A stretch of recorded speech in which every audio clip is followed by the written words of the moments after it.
Yeah, buddies. What a sad way to start the day. Vito just broke the news to me. I didn't know it was going down, but apparently Stan Lee passed away just moments ago. It is the Bennington Show. I'm Ron Bennington. And I'm Gail Bennington. And we are the only father-daughter radio show in the history of radio. And we will put our satellite signal at half-mast today for Stan Lee. What exactly happened, Vito? Do you have any of the details? He was 95 years old. That's all you need to say then. But it seemed like he was always doing well. He was always strong, always at different Comic-Cons, always showing up in the movies. A lot of backlash against him, though. A lot of people said that he took more credit than he deserved. I didn't know that. Yeah, this isn't the day to talk about it. Well, I don't know why he did that. But first person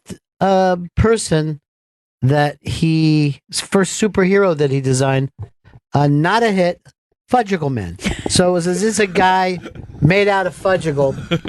And you know how like there's kryptonite and stuff like that? Yeah. His was a warm day. Just a warm day was his weakness. Fudgicle Man. Didn't last long. 3 they put out. Sad. Yeah. The first one he'd melted. Second, he was eaten by a cat.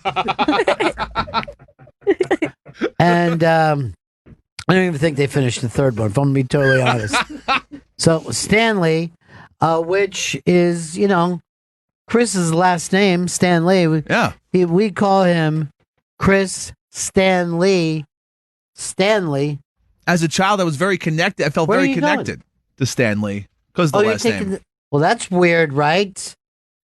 So the baby came in, but she's leaving now, and you're upset, Gail? Bad mom? This is your first day? Because, I'm a bad mom, I guess. Yeah.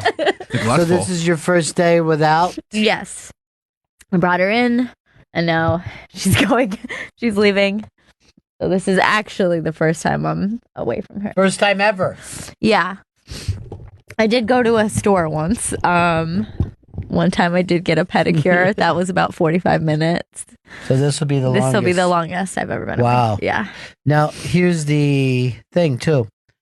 I haven't been able to get away from you after all these years. I know, isn't that weird? Yeah. You wear me in a carrier, too. I love when you bring her in a carrier because she's always asleep in the train. She loves it. It's like the easiest way to make her sleep is just on the train and the sound and the shaking, and she's out. You cannot keep her awake on a train. Well, I'll just say this. And don't worry about it, but remember, the cat's in the cradle and the silver spoon.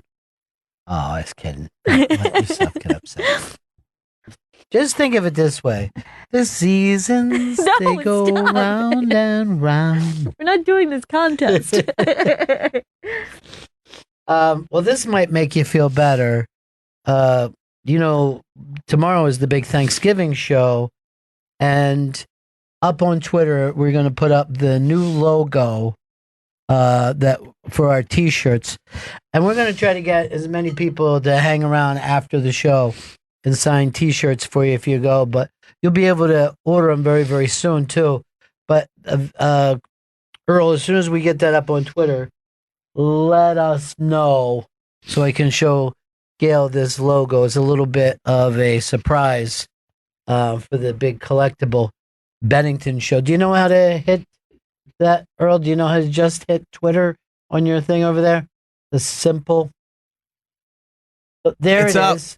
There's Oh my God. So this was before Earl joined, so you're not in the logo, Earl. But Gail, it's kind of the old logo, but Gail is holding the baby now. Oh my God, I love it. That's great. This is the best ever. But little do we know, you're not even holding her today. Stop! Why are you bringing it up? Nobody say baby today. Hey, Liz Sets Fire. This is really, really cool, too. She stopped and took a picture. I guess she was driving back to Boca, and she went to Chester to the original Las Espadas. And you remember when we were in Fort Lauderdale, we'd go so far to pick up Las Espadas That was hoagies. a really long drive. It was well worth it, though. Just to walk into the place and smell what the world should smell like. I mean, there's Liz. She's like some kind of Long Island Billy Joel person. I was really smiling when I did Ricky Gervais's podcast because Jerry Seinfeld did the show with us, and he did it. He was talking and goes, I was listening to a story that they were telling on the Billy Joel channel, and I was just thinking, of course you were listening to the Billy Joel channel, you Long Island is number one guy. All Long Island people love Long Island people. Yeah. I guarantee you Billy Joel loves Seinfeld as much as Seinfeld loves Billy Joel. I was literally thinking, is there we've got Billy Joel, Jimmy Buffett, Tom Petty, the Beatles, Grateful Dead channel, Pearl Jam channel, Willie's channel. That's 8. I think there's another country guy in there too, like the Friends with Low Places guy has a channel. Garth Brooks. Garth? Yeah, I think Garth has a channel. Is there a channel by a band that you feel like we're really missing? Like a channel. Now, here's what happens on the channel, too. It's got to be a channel that people, like the Beatles channel is great because people love to come in and talk about, like, I heard the Beatles, or I was watching television, Ed Sullivan, the Beatles. And I never get tired of listening, and they pick out their 4 songs. And I love people that are passionate about their 4 songs. So that's hard to do. And I know we had a U2 channel for a while when we did the concert, but I didn't think that was permanent. It was not. It was not. It's gone. Rod Stewart has one. I didn't even know that. You can't keep up with the number of channels we have. Gail, do you have... Maybe, you know what? Maybe I can walk down and pitch if you guys want to get your favorite channel on. Because I'll be the guy. I'll be in the corner office going like this. Here's why we need it. 844 Rock God. 844 Rock God. Give me the opportunity to pitch your music channel. Gail, who do you want? All right, allow me to steal Chris Stanley's answer because I'm going to make the case for a Pixies channel because I think that there was a before and after, and how many great bands came after the Pixies that said they heard the Pixies and then they changed their style of music. Like you wouldn't have a Nirvana without the Pixies. Okay. To see, the thing about the Pixies is, I think there has to be somewhat of a broadness. I mean, you have to be excellent, but there's still a lot of people today that don't know the Pixies. You don't think it's palatable enough? Well, all? I most of the time, like, obviously, a Madonna channel is a slam dunk. You know what I mean? Right. But I don't know if I could get an Elvis Costello. I see what you mean. Okay. That's my problem. I'm willing to do it. I'll pixie it up. Yeah. But don't feel bad if I don't get it done the first time. Chris, what channel do you want? Well, the lead singer just came in here very recently. Why don't we have the Who channel here at Sirius XM? Who are you? Who?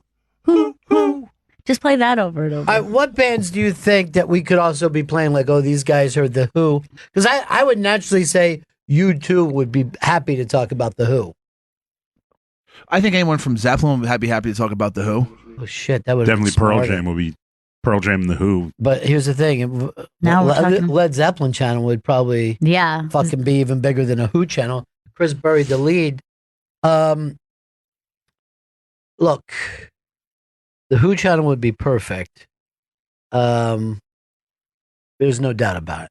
I mean, that's been a major band for a long time. Earl Douglas? Yes. If you say Stevie Wonder, I'm going to start screaming. I'm gonna go very, I guess, conservative a little bit. Yeah. About the Rolling Stones. The Rolling Stones don't have a channel that's a slam dunk. I always am hoping we do a Rolling Stones show in at the Apollo, that would be unbelievable. Here's a yeah, of course he can. Would love to see him.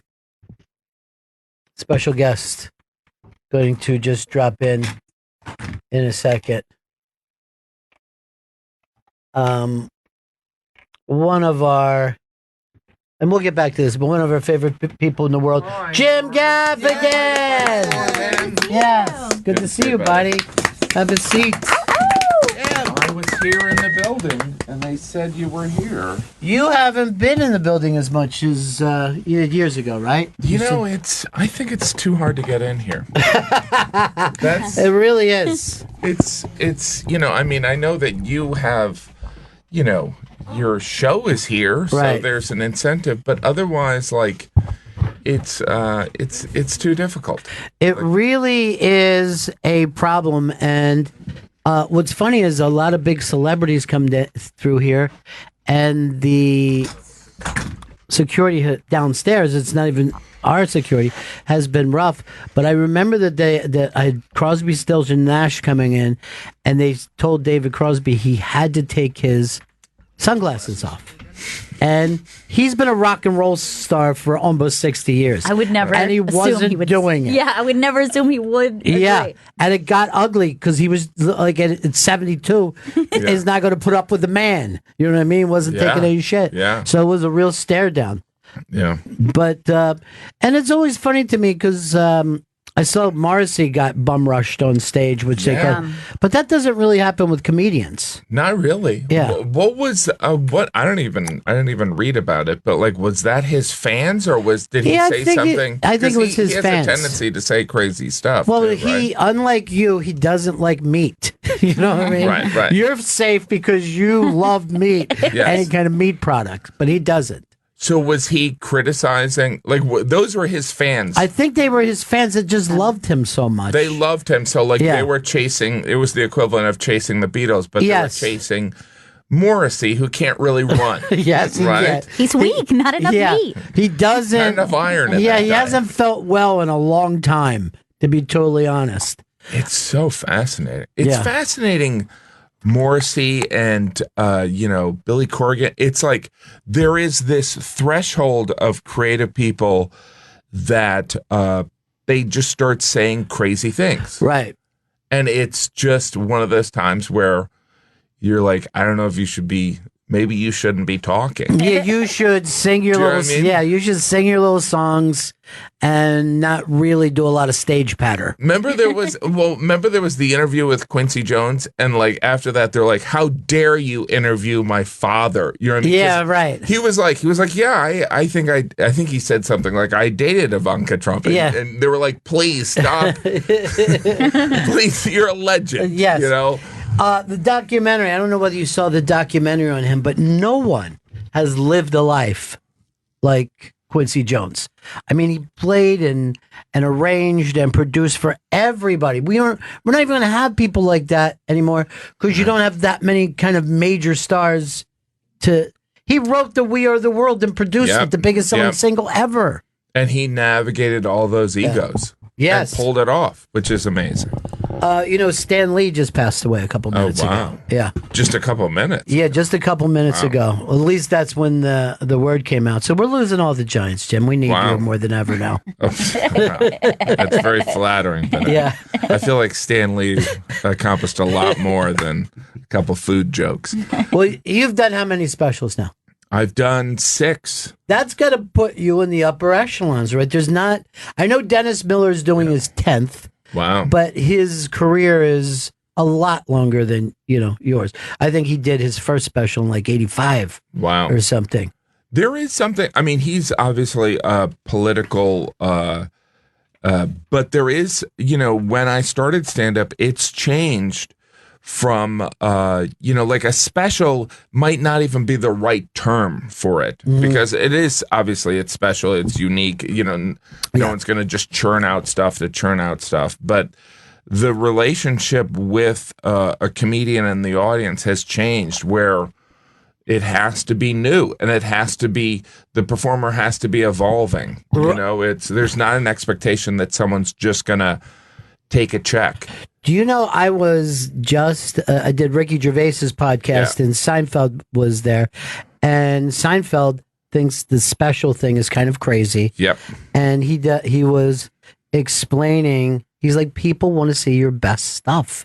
Yeah. No, I talk about this with Jerry a lot because, by the way, I think of, one of the great comedic minds, Seinfeld. Sure. And he's very consistent, and those beliefs that he's had, yes, always they're absolutes. Yeah. You know what I mean? It's kind of like the idea of liberty. We all know that like people gaining more freedom is always a good idea. And so Seinfeld's comedy theorems are always grounded in truth. And it's fun to have a debate with, but also Jerry's like one of those people. He's not an absolutist in that he's like, I would never perform outside, But most comedians would believe it's better to do a comedy show in a 2,000 to 3,000 seat. Like that should be the limit. But there are arenas, and as things change, with not only just decades, but like the quality of a performance in an arena, it's different than it was in 1985. Yes, that is true. It's like I'm doing, I have done this arena in Salt Lake City, and it's an amazing experience because it's a basketball arena. It's not a hockey arena, and it's constructed where the technology is kind of caught up, and it's a good experience, I think, for everyone. Yeah. But the whole specials thing, and I've disagreed with him. I'm like, there is, and his point is that if you can turn a chunk from 2 minutes of A, 40 seconds of B and 20 seconds of C, if you can turn that into 3 minutes of A, it's worth more. The value is greater. And I believe that, but there is also something of how comedy is consumed has changed, meaning just even how people listen to it. Like when I started stand-up, which, was well after Seinfeld and all these people, there was no YouTube. There was no satellite radio. Comedy Central was kind of this silly kind of comedy channel. They were finding their legs, but now people consume stand-up.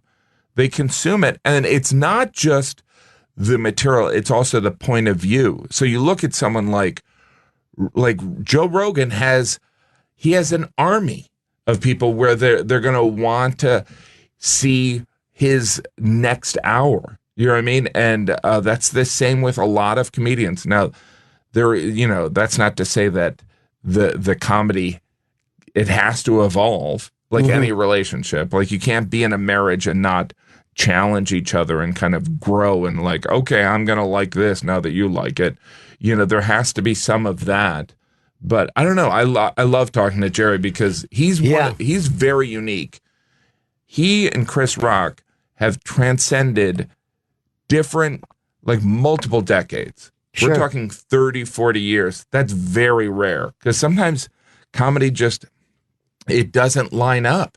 Yeah, and Jerry's material, like the tonality is the same today. Like if he writes a joke today, it fits perfectly with something that he wrote in 1978, you know? And that's because he was never radical. You know what I mean? No. Like it was never like he was some weird place at any point in his life. Yeah. He's always been slow and steady. But here's one for you that Gervais, because he's putting together a new special and he doesn't go into the clubs. So me and Norton were with him the other night. Here's what he did. He came out and kind of did his 50 minutes or an hour. But at like the 25-minute mark brought me up for 10. And at about the 40-minute mark brought him. But all the rest of it is him working it out instead of working it out piece by piece by piece. And I brought you up to him. I said that you will go in rooms where people don't even know you just so your material. And he was like, I literally saw him falling backwards. The thought of not doing it in front of his people was so strange. That's, this is like this is the conversation I have with Ted Alexandra every weekend, because there is something of developing in front of people that think you're funny is really important, but also purifying it with people that might not even like you. Yeah. Like, I mean, some of that is a 90s New York comedian where your task is to make everyone laugh. Like, you see it in Attell and Bill Burr. It's like, these people, I don't care if you like me. You're going to like the material. Yeah. And, but like that purifying of the material, whether it's going to some, whatever alternative hip show in Brooklyn where people just look at me like I'm an old man, or it's I think it's so great. or it's doing, just some random walk-in room. There is something great, because I do believe the task is to make everyone laugh. Not everyone, obviously, but like, we're in this very niche world. We're in this age of bubbles where it's like, you just got to make me laugh because I'm the one writing the article. Do you know what I mean? Yeah. And so it's interesting because there is a lot of material that I think I do develop in front of people that come to my shows. Like the length of the set that like Ricky's doing is valuable, but you gotta go on after the person that does not serve it up perfectly. Right. And then also that thing of if they only are about the material, then your actual fans are probably going to be into it even more. Right. You know what I mean? Like, if you could get a good laugh at New York Comedy Club or The Cellar, then when you take that out in front of people who were excited to see you, you have something that you're delivering. It is. I mean, but, like, let's also, the truth is Ricky Gervais is, one of the most brilliant comedic minds of this era. Yeah. So there is something to be said for his process. It's like, I think he told me once that he edits his specials in like 2 hours. Like, he's like, this, that, and then he's like moving, because he's always got stuff going on. Right. So there is something, but it's like, he's almost the other end of Jerry. Like, Jerry's kind of like, why would you do that? Yes. And then, by the way, Jay Leno refuses to do a special because he's like, I've grown this where I am kind of like, I view it as, I'm a farmer and I'm harvesting. Right. You know what It's I mean? got to go. I have to harvest when it's ripe too, because if I wait too long, I don't know. Everything's about food with me. Yeah, I know it is. But the difference thing is all the crops got to come in the same time. Yeah. This bit, that bit, and it's very rare that everything is at the same level. But you talk about Jim like Norton. It's like the evolution of Jim, who obviously another fantastic, brilliant comedian, but his special today, the material he does today, is a different Jim Norton than he was 15 years ago. Right. And so there's also something of, you need to harvest because we shed skin, we become different people. And I also think the Jerry thing is, what's unique about Jerry is, as he evolved, you didn't know you were going to open such a can of worms. No, I love it. Like, the Jerry that's evolved as opposed to like the Jerry of the 70s and the 80s was, there's a certain, autobiographical element that is a price of entry today in comedy, whether it's completely honest or not. That was not necessary. Like, and Jerry hates it when I call him an observational comedian. He goes, it's all comedy. What are you talking about? But he made that transition, whereas some people, they just can't. Like, the weird thing, I wish that Bill Hicks was alive for many reasons, but it would have been interesting to see him evolve, because you look back at his specials and like him calling Billy Ray Cyrus, a faggot, he couldn't do that today. Right.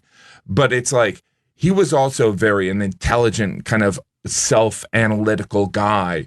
So where would his stand-up be? I think of like Gervais, and I also think I would love to have seen what Geraldo would do right now. Right. So but the evolving thing of Seinfeld is enormous. Well, and that's true of Hicks too. But I think that he would have come to a point where he goes, okay, the world has changed, because he wasn't cut off to it.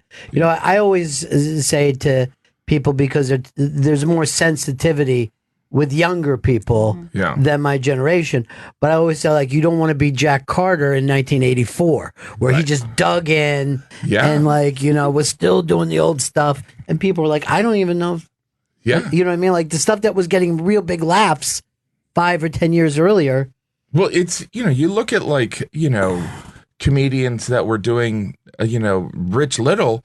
It's like he was doing Nixon impressions. He probably still does Nixon impressions. By the way, he's a legend. I'm not criticizing him. But, like, the thing is that, you know, topical jokes, like, whether it be, or topical impressions, they're just irrelevant. Right. You know, it's like, I had this joke where I was trying to do something on Columbus, and I was like, oh, maybe, you know, they just, you know, like the city of Columbus dealing with Columbus Day, kind of like the horror of what he's done. And they're like, but we have everything named after him. Maybe we could just say we're named after that TV character, Columbo, which is funny for us. But for anyone who's like 30, they're like, who's Columbo? Right. So it is.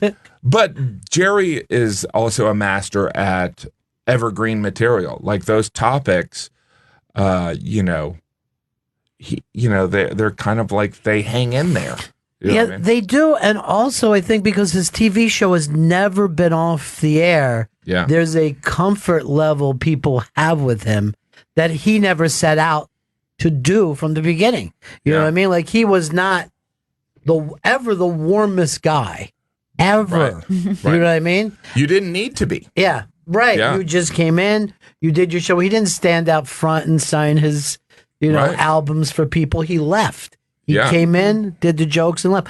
And I think Leno was always the same way. I think the Tonight Show forced him to act like he cared about other stuff, but he never did. I think he's his happiest now with that car show. When you see Leno on that car show, you're like, oh, this is what he likes. Yeah. You know? Not movies. Yeah, it goes back to the authenticity, right? But I understand that, you know, in some ways, Jay was put in, you know, the creative people are just seeking creative fulfillment, but then we kind of get layered with these other expectations. They're like, but don't you want this award? And you're like, but wait a minute, I just wanted to tell jokes for a living. Right. Well, you should go over here. You can make this stack of money. You're like, but I just wanted to, like, be able to make a living actually just talking on stage. So I could see how Jay Leno, who, you know, I remember watching him on Letterman. I was like, that's the funniest guy in the world. He was the best panel guy. Yeah, he was the best at that. Him and Letterman together was magic. And you could see that they really liked each other and they were having a great time. And it was authentic. Yeah. And authenticity is, you know, it's weird. We all can get corrupted. You know, like, there's always, you know, success also.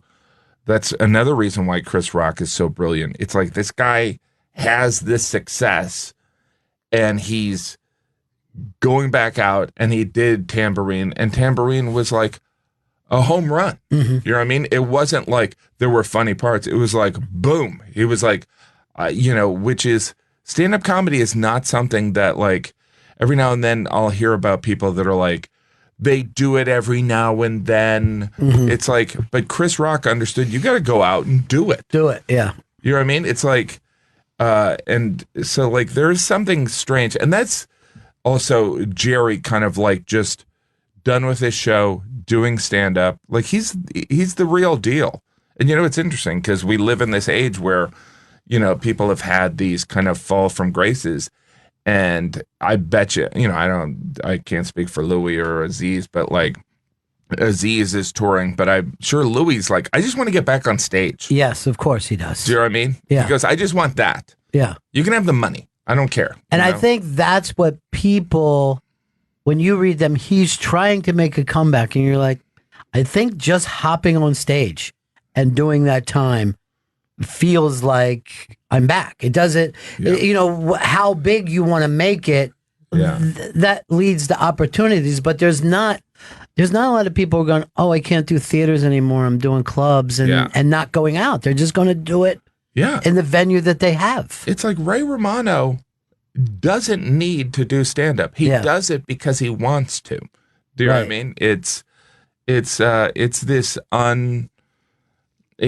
heroin. Right. It really is heroin. It's Now, you can go months away from it, but it's still there. Yeah, as soon as you do a little bit of it, you're like, oh, now I went out again tomorrow. Yeah. See, that's interesting because I don't know. Is there any other profession like entertainment that is even on that level?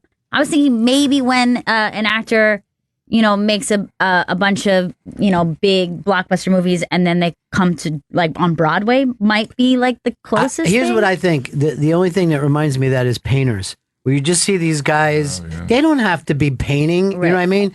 And they're just doing it all the time. And you're like, there's almost something else pushing them. Because they're not going to even show most of these paintings to anybody. Right. You Not know? in their life. Yeah. They just have to keep doing it. I'm not even sure that if they're exactly sure why. Yeah. Jean-Michel Basquiat had like one of the largest quantities of Too much. paintings. Wow. Yeah, too that much. They were like saying, you're going to make these worthless. And he just couldn't stop doing it. Oh, wow. Yeah. Yeah. And then the worth came from him dying, and everyone can have a piece of that. Yeah. You know? And that's very, even, it's weird now because there's a lot of people trying to do legacy work with comedians that aren't with us anymore. And I don't remember people thinking that way.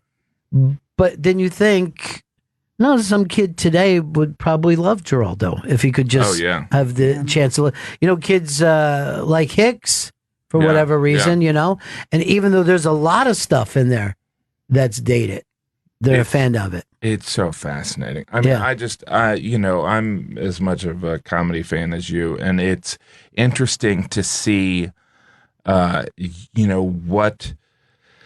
I feel like comedy is kind of like when I started, I was like, I mean, I'm exaggerating, but I was the college graduate. There wasn't a predominant college graduate. I was the oddball white guy. You know what I mean? It was predominantly, but like it was, like that's not to say that like other comedians didn't go to college, but like this white bread kind of college educated class has taken this, it's taken it out of the blue collar kind of like the guys that went on after strippers. Yeah. It's shifted in a way that, again, with the whole thing of like, you got to make everyone laugh. You know what I mean? You got this hodgepodge of New Yorkers and tourists.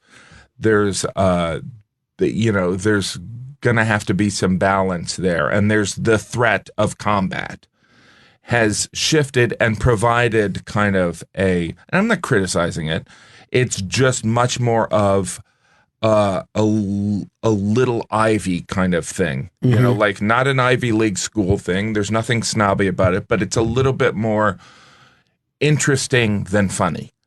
Yes. And it's a strange transformation. I've been around long enough to know that like there will be something after Netflix, and that someone like, I think in this age, the biggest comedy stars right now should probably be Bill Burr and Sebastian Maniscalco. But we live in this age where I think the media doesn't know how to write articles about them. Yes, right. You know what I mean? Because it is. And that's kind of a reflection of, maybe because of Trump, because of there's nothing sexy and unique to grab hold of. There's nothing that kind of reaffirms some social issue that we're trying to grapple. Because to me, it just comes down to funny, and it comes down to like, and this is Seinfeld says this, comes down to tickets. Who's selling tickets? That's who is, the butts in the seats say more than, the interesting article. Right. And some of it is, some people want to escape for that time. Some people want to just laugh and enjoy themselves. And it doesn't mean that you're going to break through with some new thought about, I don't know, parenting or whatever, Yeah. this thing that we're looking about. But there is no doubt that the younger audience has been raised in a different world. Like when you were talking about the clubs being tough, people are going, hey, the clubs need to be a safe place for women. I'm like, they weren't a safe place for anyone. You know what I mean? Like, it was a crazy thing to get in the car, drive 600 miles, and you're like, oh, this guy's some kind of biker who runs this place. We're not going to get paid. Yeah. But that being said, it was definitely much more difficult for a woman. At least I was a guy who played college football. Yeah. So, like, I was, I was definitely intimidated and kind of like, just like, we're not going to pay you unless you want to. If you want to work here again, you're going to take this $50 instead of this $300. Right. But so, like, it's weird because it's like, there is, like, I remember, like, Kimmel got in trouble for saying, like, some of its mythology around stand-up, like the meritocracy and stuff like that. And I don't think that it's discounting the fact that, I mean, I remember watching Bonnie McFarlane go on stage or Sarah Silverman going on stage. They were dealing with stuff I never had to deal with. Exactly right. And, but then again, everyone has their own garbage, their own insecurities that they bring on there. Granted, I do think that what, Lori Kilmartin's encountering is much worse than what I had to encounter. Sure. And Laurie's able to talk about that now, which is interesting because she's got the experience. She's able to make those things funny. She's able to also make her points because it really does take a long time before you can get to that point. It's hard to listen to an open micer bitch about anything. You know what I mean? Because they're just so bad at making their point. It's a hard navigation because it's like you're trying to translate what makes you funny for your individual friends or just that you think is funny to a broad audience. Yeah. And the mathematics don't work. It's a pretty gigantic step. And well, your friends trusted you. That's the weird thing. That's this weird thing where the audience has to trust you even before they can laugh at you. Yeah. They can't think I'm laughing at the wrong person. I also think there's an interesting balance of the people who can be funny about things that make them mad. And then the people who cannot be funny about those things. Oh, yeah. And like, how long can you wait and how much time do you need? Or can you ever do it? Because there's certain personalities who are hilarious when they're angry. Sure. Right. Yeah. Like, Albert Brooks Mad was the funniest shit ever. Right. And also, Lewis Black. Yes. You want him angry. You don't want... yes, uncomfortable. Do you know what I mean? You don't want to lose, but I found the right girl. It's like you don't want also Bill Burr. Like, it's like, this is how I want society to be. You want it. But, in some ways, I think comedians kind of do what works. I mean, Bill is... That anger is authentic, but it's like there's other comedians... it's like the anger. Like, I don't think me angry. I don't think people are thrilled with it.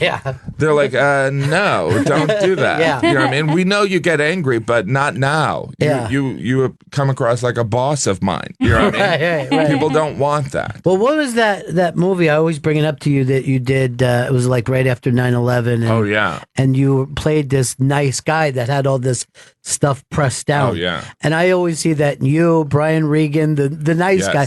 There's just like... I'm being pleasant because that's better for everybody. Oh, yeah, it was great and wonderful. There is something about, because, being a father and dealing with a 12-year-old son, where I more or less explained to him, it's like being, there's this Ben Folds song, Still Fighting It. Mm-hmm. I think, I'm generalizing here, but I think most men, part of being a man is like is eating shit. Yeah. It's just like you can't, like the world is unfair. And so there is times where I, it's weird because I have some perspective on myself, but it's like my wife would say I'm an angry person. Do you know what I mean? Yeah. And so but some of that injustice, it's, is, by comparison to what other people are dealing with, it's ridiculous. But so there's times when I'm kind of like, all right, there's you when you start off, you have to have an appetite for shit that doesn't make sense logically. Yeah. And that's what I'm trying to tell my son. It's like, you're gonna eat a lot of shit until you get to the point where you can go, no. You know what I mean? Like, where you can go, I'm grateful for the opportunity to perform in comedy clubs, but there are times where I'm like, I'm like, I'm never, like, I might not say it out loud, but on the inside, I'm like, I'm never coming back here. Yes, right. Do you know what I mean? Yeah. And then, in the worst version of myself, it's like, I'm, angry. It's weird. It's a strange thing, because it's like, it's kind of like when people are angry at their parents. It doesn't make sense to the outside person. They're like, your mom just wanted you to order a salad. Why are you so angry? You don't understand. It's not about the salad. Yeah. So I think in the entertainment industry, and this is almost going back to the Jimmy Kimmel point, is like, compared to other aspects of the entertainment industry, and I'm not ignoring the fact that women and different minority groups deal with real authentic stuff, but like, there is more of a meritocracy in stand-up. Like, you either can do the job or not. That when you encounter something that is disruptive of that, it's hard for a comedian to digest. Right. It's like The Cellar. Like, I don't really work at The Cellar because some of the hierarchy is like, that is not something I want to process. I want to just do stand-up, do my set, and leave. The Comedy Cellar is the best comedy club in the country, probably in the world, right? But some of the hierarchy, I don't want to look at a friend's eyes because of hierarchy, I get to go above them. And more importantly, I don't want to have to eat an extra bucket of shit when all I want to do is stage time. Right. And so I'll take a cab to Brooklyn and do a show. Some of it's also good to have that purifying set, where it's like, that's right. Oh, yeah. To 23-year-olds, this isn't funny. Yeah, it's not. They're not being mean. They're being honest. Yeah, and they're looking at you and literally prejudging, which is part of the whole thing. Like, which is part of it. Yeah, it's part of it. And they have their biases, and an awareness of that is helpful. You know what I mean? Well, that's what I'm always laughing when you're like, guys saying, I can't even wear colleges anymore. I go, well, you shouldn't be there. That's really young people. It's like Bachman Turner Overdrive doesn't go and do a show at a college, Yeah. They're going to play to their audience and still there. It's fascinating, the college thing. I don't know if I've talked to you about this, but like the evolution of, because we all know that when George Carlin kind of reinvented himself, it's like the mythology is he went in the woods and he grew his hair out. And he turned down all these lucrative gigs in Vegas, and he just did colleges because this was in the 60s and the 70s, and now the counterculture, and there he could kind of develop this point of view. But understandably, it's changed. Like, when I was in college, I was drunk the entire time. And so, even as a comedian in the 90s doing colleges, they were relatively brutal gigs. I mean, they were better than prom shows, but they were often just people drunk. Like, I remember being picked up from a show by someone from the college, doing the show, being heckled during the show by some drunk person, and realizing it was the person who picked me up.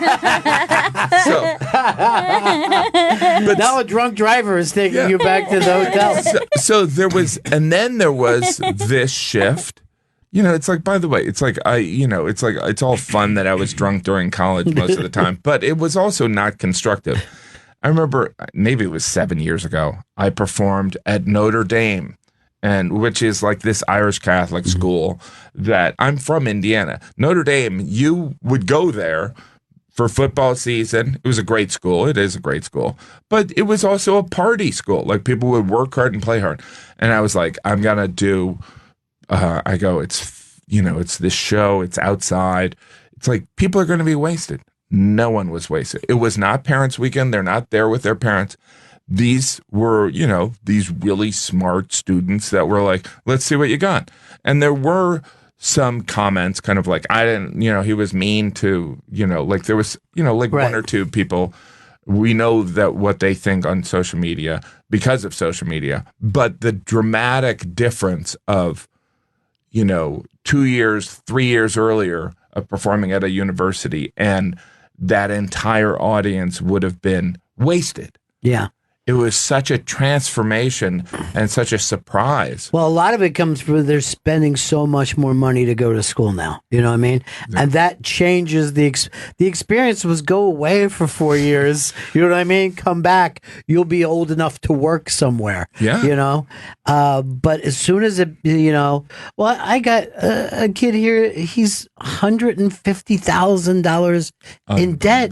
And I'm like, I didn't even have that when I bought a house. It wasn't $150,000. Yeah. My first house wasn't that much. It's really. I remember I was bringing my. I used to take my 2 older kids to soccer every Wednesday, and there would be all these babysitters there, and we would watch the practice.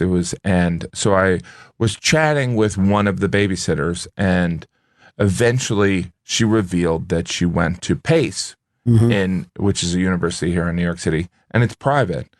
And she was doing, babysitting as the supplementary income, but it was like $50,000 a year. Yeah. And she was majoring in not-for-profit. And I was like, I just remember, and she was this bright, intelligent person. And I remember thinking, it's not my, I wanted to say, don't. Yes. don't. There should be free college for people that are going to work. Exactly. Nonprofit. But also you're asking somebody who's 17 or 18 years old to understand this concept of what it's going to be when they've been told their entire life, you got to go to college. That's where it's at, Yeah. And in the meantime, plumbers are making $60 an hour or whatever, you're like, and there's a lot of jobs open in that field. Oh, yeah. A lot of jobs open. That's a great living. Yes, it's fantastic. It's a great living. It's like, there's no I'm not going to deal with plumbing now that the economy is in the shitter. But it's like, you'll deal with your it. educators, like young people's educators, or at least when I was in school, villainize those jobs. Right. Those jobs were used as an example of what not to be, and it was like to strive to do something either that was very intelligent or very artistic, which tend to be not like you walk out of college and you're able to make money at those things. So that was like a shock when certainly people my age hit the workforce, and we were like, wait, what? Yeah. But Those it's are also good jobs. stunning to say, look, the service that you're providing, clean water for a family, that's a of fantastic course. thing to leave and go, that thing was broken and now it's fixed and I did it. True skill. Yeah, that's amazing. It's fascinating. Well, we figured it out. Yeah, You we've got got it. What a No more relief. specials for you. You've turned your life around. It is? Yeah. What is it, Chris? Oh, I was going to say Jim's newest special, Noble Ape, is available wherever you buy or rent content online, and go to jimgaffigan.com for all of his tour dates. Are you glad that you released it that way? You feel like you did the right thing? Or? Yeah, I think it's ever changing. I mean, the distributor made money. I'm making money. It's so it all worked out. I mean, it's also good to kind of have other outlets for comedians to distribute specials. But I don't know. When we talked before, it's like we may live in this world where it's like, it's Netflix. It's always Netflix or Comedy Central. Yeah. It's like in 6 months, we're going to be talking about they do that. You know what I mean? Or like the distributor who did mine. It's like, that's a great option, and then they can eventually get it on, it's on Amazon. You know what I mean? It's like there's just so many outlets for stand-up. Yeah. Well, they develop these platforms and then they have to fill a ton. They just have to drop a ton of content into it. It's interesting. So you guys watch all the specials, right? As many as we can, yeah. And do you, because in talking to Ted, it's like the best compliment you can give a Netflix special is to say, I finished it. Right. Because there's a lot of them that, and I think that I'm not necessarily looking at it completely objectively because I'm kind of like, how's the writing? How's this? What are what is going on? But for you to get all the way through a special, because there's no panic. It's not like I got to watch it now or it's going to be gone. It's like, all right, do I watch this or do I check my Twitter? You know what I mean? There is the alternative of time. It's certainly much more difficult when it's someone that you don't know. Like, it's easy enough to do comedians that you know, and you feel like, oh, let's see what they got this year. But when it's somebody that you haven't seen, and that's why I think that Nanette special popped with a lot of people because no one could figure it out. And they were just like, whoa, this is odd. Well, my theory on that, which I thought it was brilliant. I thought her special was brilliant. But I also believe that there is the Uncola every couple years. Yes. And sometimes we can't, it's stylistically, it's tonally different. It's, again, I'm kind of like a nuts and bolts. Is it funny or not? You know what I mean? But there is something that is the Uncola, which I'm like making a reference to the 70s. But I'm like, at least you'll understand it. But like that kind of break from like the sincerity and the insight in that was profound. But I don't know. I don't know if the same one's going to have the same resonance. I don't know if there was a bunch like that. I don't think that. Right. And she'll never be able to surprise us again, no matter what she does. Yeah. You know what I mean? That'll be the thing. So it'll be shocking that if that isn't the most known work of her life, it'll be tough for it to not have been the peak. And by the way, there's nothing wrong with it. Dennis Leary's No Cure for Cancer is an epic special. It's like whether I couldn't tell you 3 jokes from it, but like that was a time and a place that was like and that, but like I think and I'm not saying that No Cure for Cancer was the Uncola, but it's like there is always every couple of years. Sometimes it's obviously not on Netflix, but there's always, if you've lived in the New York area, in the Broadway world, in the off-Broadway world, there are these monologists that break through with important, interesting shows that, it's not Spalding Gray, it's not Eric Bogosian, but it's pretty damn close. Yeah. Do you know what I mean? It's like, I want Bogosian to do a couple more shows. I haven't seen him in years, and I always found him to be unbelievably fascinating, man. I mean, he was, and you were right. There was nobody that came before him that reminded you of him. But since then, there are people that remind you of Bogosian. Yeah. All right, I got to jump in the break. It's so great to see you, buddy. Thank you so much for having this me. Surprise. One more time on a plug. Jim Gaffigan's newest special, Noble Ape, is available wherever you buy or rent content online, and go to jimgaffigan.com for all of his tour dates. Bennington show, the day before the big Thanksgiving show. I hope it all works. What do you think, Earl? You look like you're a little nervous wreck over there today. Nah, I'm good. So fun having Jim Gaffigan drop in like this. By the way, you can see on Twitter the new Bennington shirts, and it's kind of the old logo a little bit, but Gail has a baby on her hip. You couldn't do that because they... No, I have it. Oh, okay. Yeah. So, matter of fact, Chris had to run out right now because he's checking on some of the sound issues. Vito, you've seen the thing that we put together. How do you think it's going to do? I think it's all going to go great. Everything's going to be fantastic. But you realize that you guys are the producers. Yeah. I mean, that I know we have the talent to make this work.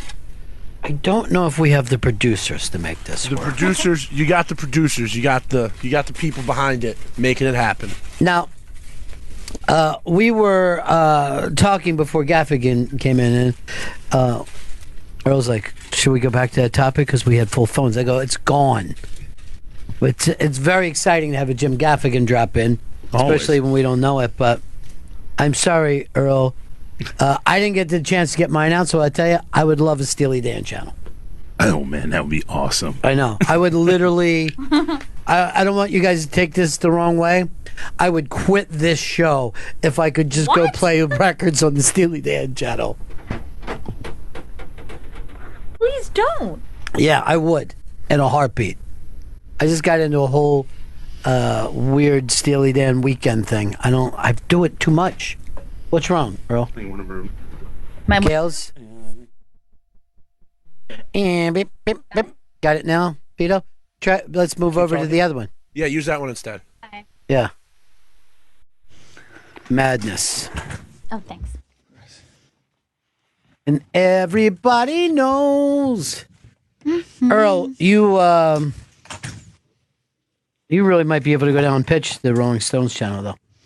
Yeah, because the web that they've cast on pop culture and music culture, it goes with rock, it goes with the blues, it even goes with country. Plus, do you remember what their opening was? Ladies and gentlemen, the greatest rock and roll band in the world. No one else has had the balls to do that. And they've got, their live archive must be insane. You're talking 50 years. 50 years of concerts. I heard that there's these warehouses in Jerseys that have all the old costumes, the instruments, shit that they've used on stage, everything. They've never thrown anything away. Oh, really? Holy shit. When they did the Stones, it was like a exhibition, really. They had clothes, they had set designers, like the prototypes for the set design. So they hired architects to do these. Have you been to that Velvet Underground? I have not yet. I saw it over the weekend. I was down on. I really want to go to that. Me too. But even film, because look at all the directors they've worked with on concert films. I know. Godard, Scorsese, Hal Ashby. It's insane. I was the last documentary that got done. The guy who shot the documentary, I have a great interview, and then he's like, "Hey, listen, I'm doing a thing with the Stones tonight. Why don't you come?" And he just invited me at that moment. And I went up, and I'm in the lobby, and the Stones come in, and they're so fucking tiny. Like, we don't know people as thin as the Stones. And you're just like, is this real? It's like if the Scooby-Doo cartoons just started to walk. You know what I mean? Like, you fucking forget these are real human beings. How about even some of their solo stuff? The fucking Keith solo stuff. Yeah. Oh my God. The first Keith solo album is the best of the Stones solo albums, far and away. I will say this, though. That country song that Mick Jagger does called Evening Gown. Have you guys ever heard it? It's one of the best fucking country songs I've ever heard in my life. You've never heard it? I've never heard it. See if you can find it. It must have been... I think that was... early 90s? Early 90s. I think it was the Rick Rubin one, the Wandering Spirit album. It's such a great song. You got it, Vito? Yes, I do. Just listen to this. Pretend it isn't Mick. Pretend it's just like any kind of outlaw country act that you've ever heard before. That was killer. How great is that, right? That was killer. I loved it. That could be on your new channel. From easily Mick's best solo album. It was easily, was it Wandering Spirit? Rick Rubin did the production on that. Do you think that Mick ever would have been a solo act, like if he didn't meet Keith and just did the Mick Jagger show? I think there's zero doubt. It would never have been the Stones, but he would have been something. I'm not sure if he would have had the length that he's had, 50 plus years. But you think he's too much of a talent to have not, like, it's not like he needed them to. I mean, that's an unbelievable, I think they all needed each other to be the Stones, and they're all very aware of that and put up with shit because of that. But both those guys separately are incredibly talented. Right. Yeah, that goes. Like, you tell me Paul McCartney wouldn't have broke through as some kind of an act. Yeah. John Lennon wouldn't have broke through.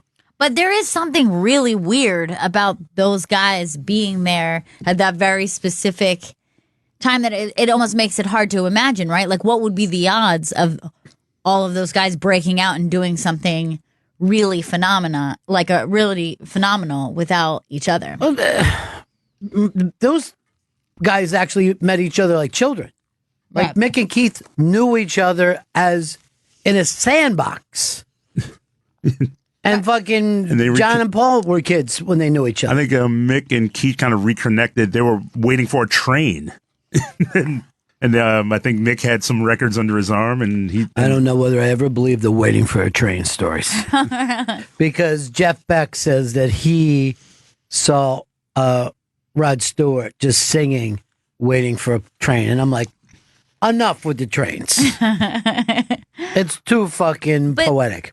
But if you think about it, like just the odds, like just like the best friends from your youth or something. Right. For that, if you were to say, 3 people you knew or 4 people you knew all hit it like that. All right. That's why you have to believe that they somehow elevated each other to a point. But this is the Smokey Robinson.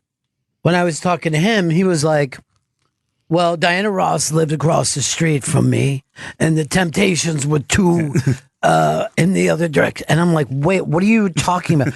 And he knew Aretha Franklin when she was like a baby girl. What? I had no idea. Yeah, they all Yeah. lived in the same. They lived like in Housing the project. same fucking projects.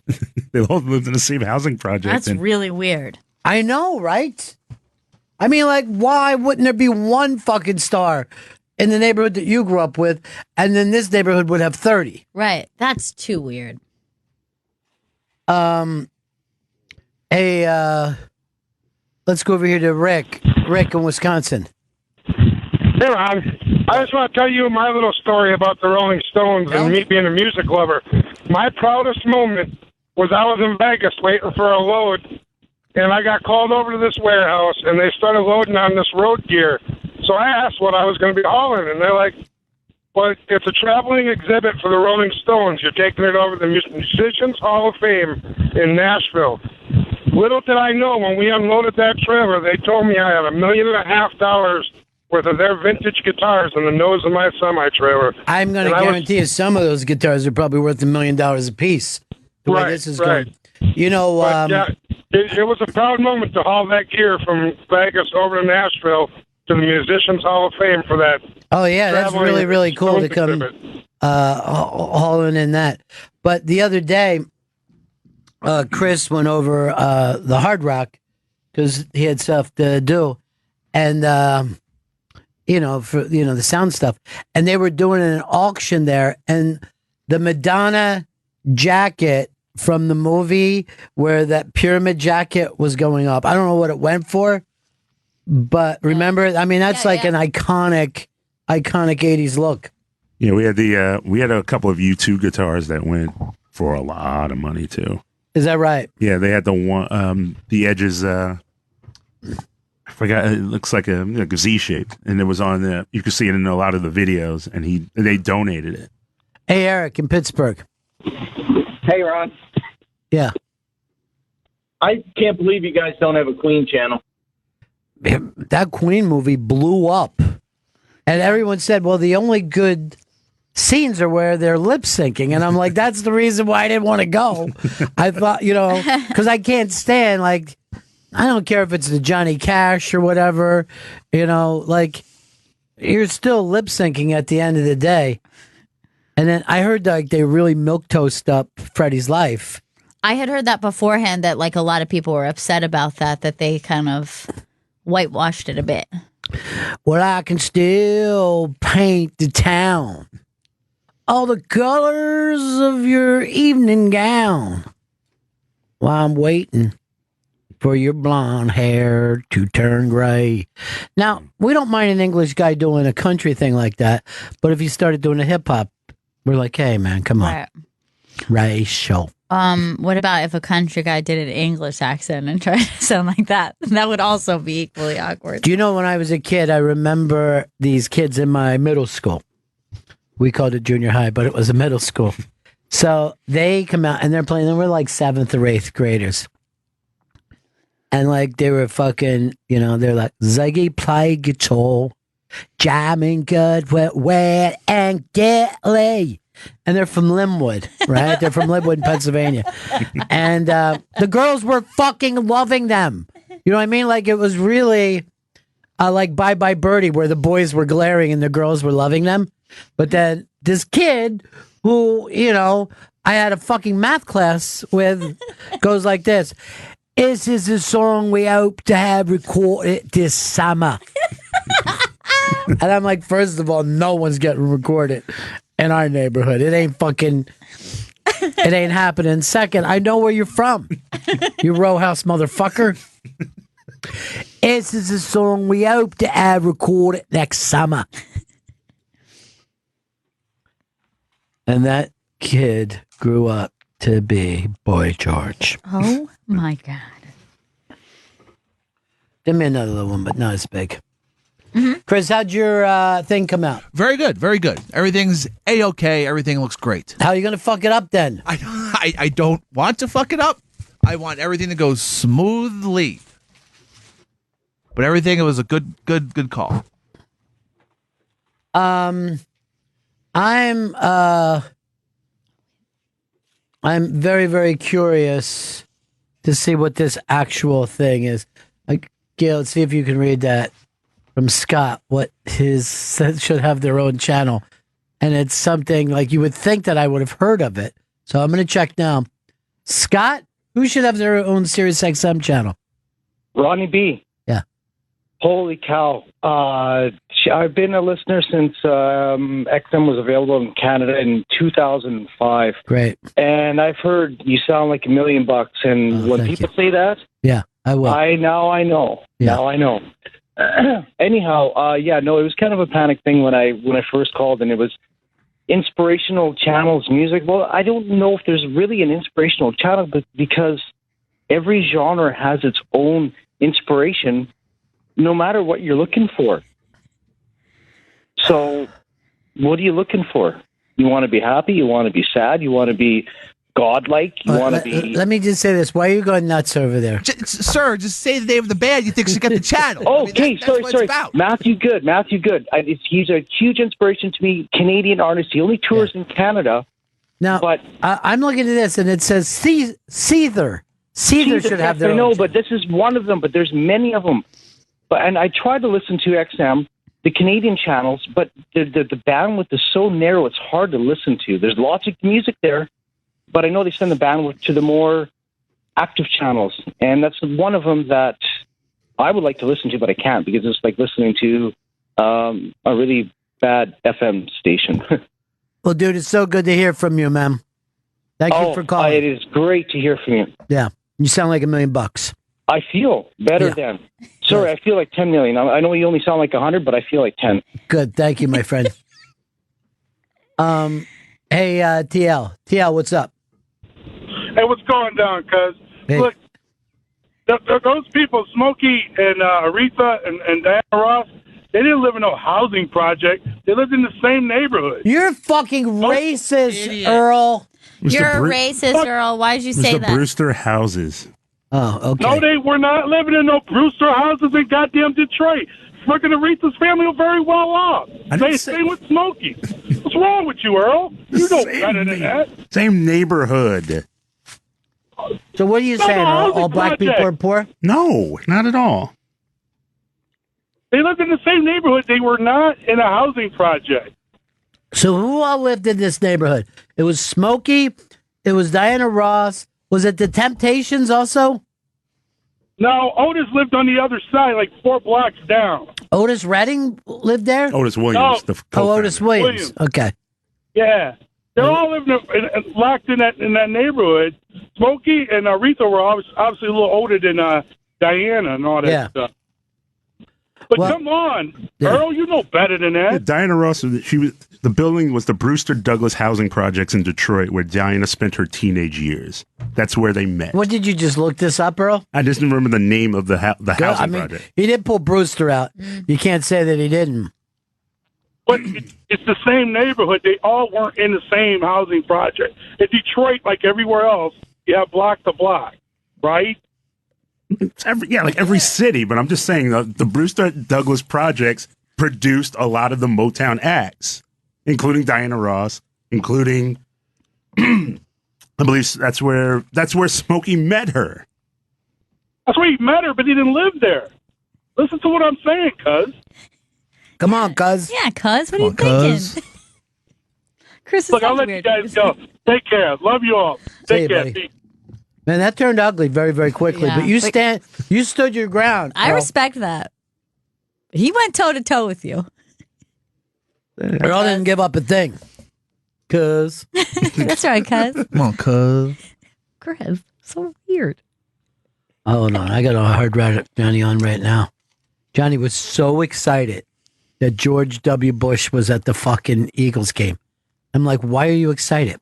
And he said to me, because he's funny. Johnny. He was funny. Say hello to Al up in the booth.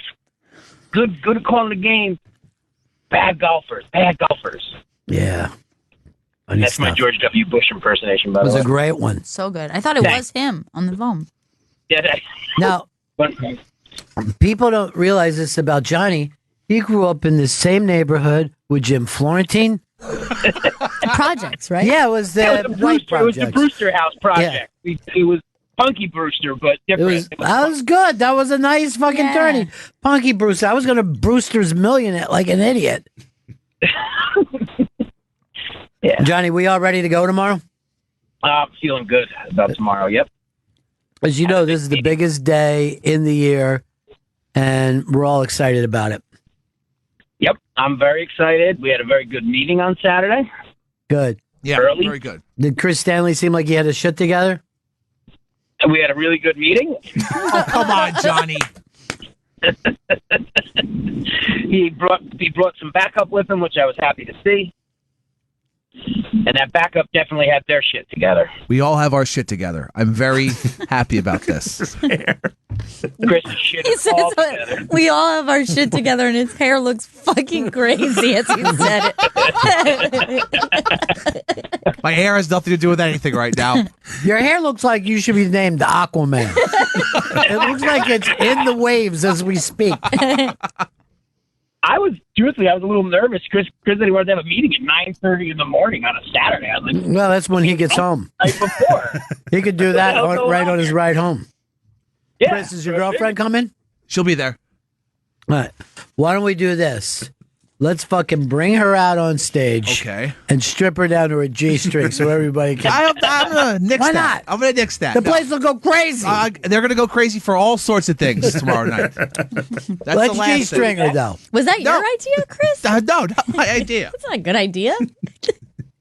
That's assault, brother. Is that technically assault? What are you going to have her do then? Nothing. She's going to enjoy the show. She'll enjoy the big extravaganza we have planned. I can't wait to do body shots off of her. What? When did we plan a big extravaganza? It's going to be great. Okay, tomorrow night's going to be fantastic. All of our ducks are in a row. That's weird. That's not entertaining. I mean, for the back. Ladies and gentlemen, a row of ducks.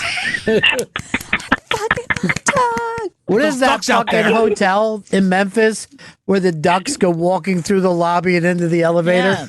That's his idea of an I extravaganza. booked those ducks. Look at them. I get hope. Now I'm imagining Chris on the phone like, we need the fucking ducks. That duck's still alive. Johnny, what did the Madonna coat go for? I don't remember. The only thing I recall is that the last guitar Prince played before he passed, went for $125,000. That doesn't seem like much. That's a bargain. Yeah. No, it was definitely a bargain. And the other big thing was one of the Michael Jackson was the Thriller jacket. No, the Bad jacket. Sorry, that went for $240,000. Wow. Who's bad? You, Mike? You're fucking bad, dude, okay? So let's stop all this shit. Who's bad? It's naughty. You want some problems, you other gangs?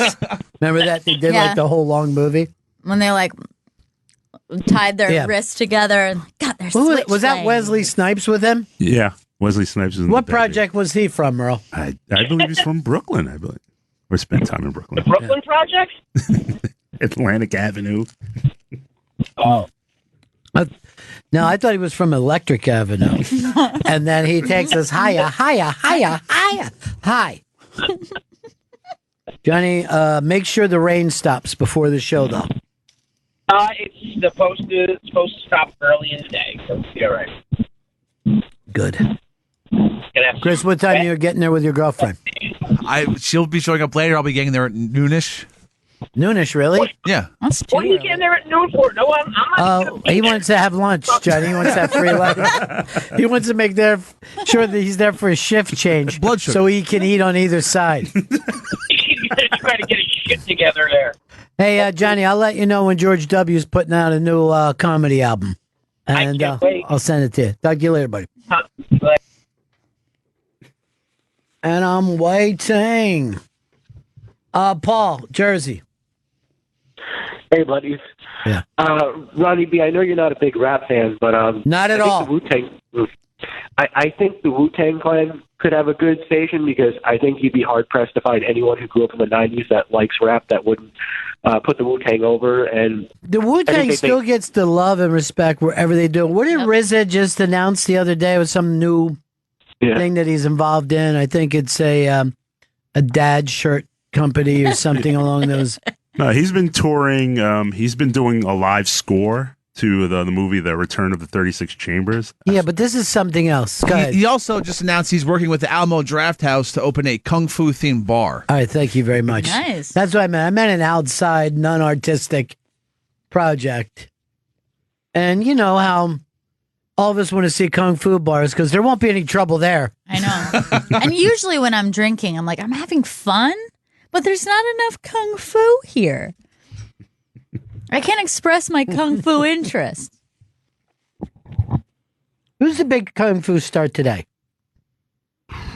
There's a dude called Ip Man. I believe or the guy who starred in the movie Ip Man is like the big Kung Fu star. If I were to Ip Man? Does this make you feel like this is going to happen on our show tomorrow? No, because I'm not going to be talking about Ip Man tomorrow. Please do. I can't do that. I can't, like, there was always, Jackie Chan or Jet Li, somebody that everybody knew. Jet Li is the last one I know of. Thank you. Like, that's where I thing. was going. Not Hitman. Ip. Hitman? IP. Hitman. Ip. IT. You're thinking IT man. No. It's good. Are you thinking about the movie It? Then I fucking agree. Oh, yeah. So scary. No Kung Fu in that. So scary for children, Yeah, for me, it was Bruce Lee, Chuck Norris. In this order? Bruce Lee, Sonny Chiba. What about the Brussels from Muscles? You still into him? Jean-Claude? Jean-Claude Van Damme. The man from Time Cup. Now, he's got to be like bottom of the barrel. Chuck Norris is above him. Yeah, but Chuck Norris never had a movie that cost more than $18. What about Sidekicks? A wonderful film. Thank you. In the VCR days, my father rented every Chuck Norris movie. I know him. Code of Silence, Force 10 from Navarone, or whatever that movie was. I used to know this guy in Florida. He said he was Chuck Norris's cousin. He looked exactly like him. I mean, exactly like people would come up and talk to him. And he said his name was Chuck No. Come on. This has got to be not Now you're making that up. Chuck No. N-O. They're cousins, identical cousins. I also knew a guy who looked exactly like Crocodile Dundee. And he would dress like him. The vest, no shirt, and have a knife tied to his fucking hand. You could get away with that in Florida. Yeah, you could. He called himself the alligator.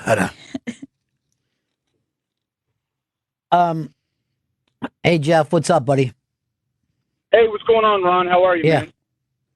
Hey, I was going to tell you, the biggest Kung Fu action star today is Donnie Yen. He's the guy that played Ip Man in those movies that Chris was talking about. It's the Ip Man was the guy that taught Bruce Lee, but Donnie Yen was in the last Star Wars movie. He's been in like Vin Diesel movie. What did he do in the Star Wars movie? Was he a karate man? Yeah, well, he was in the one of the new Star Wars movies, the Rogue Nation or Rogue Warrior. It was one of those that he was the blind guy. He was the guy that was blind, and he had kung fu. Yeah, he's that guy, but he's been in a shit ton of stuff, dude. In China, of course, he's gigantic, but he's the biggest one today by far from Hong Kong. But the real martial arts action stars are from Indonesia now. You got to look up Iko Uwais from The Raid. He's the guy that made that movie. Also did that movie that was on Netflix recently, The Apostle. But that guy, he was just in Mile 22 with Mark Wahlberg. He was also in the Star Wars movie, The Force Awakens. But he's there. I mean, Jeff, you really know a lot about fucking modern kung fu.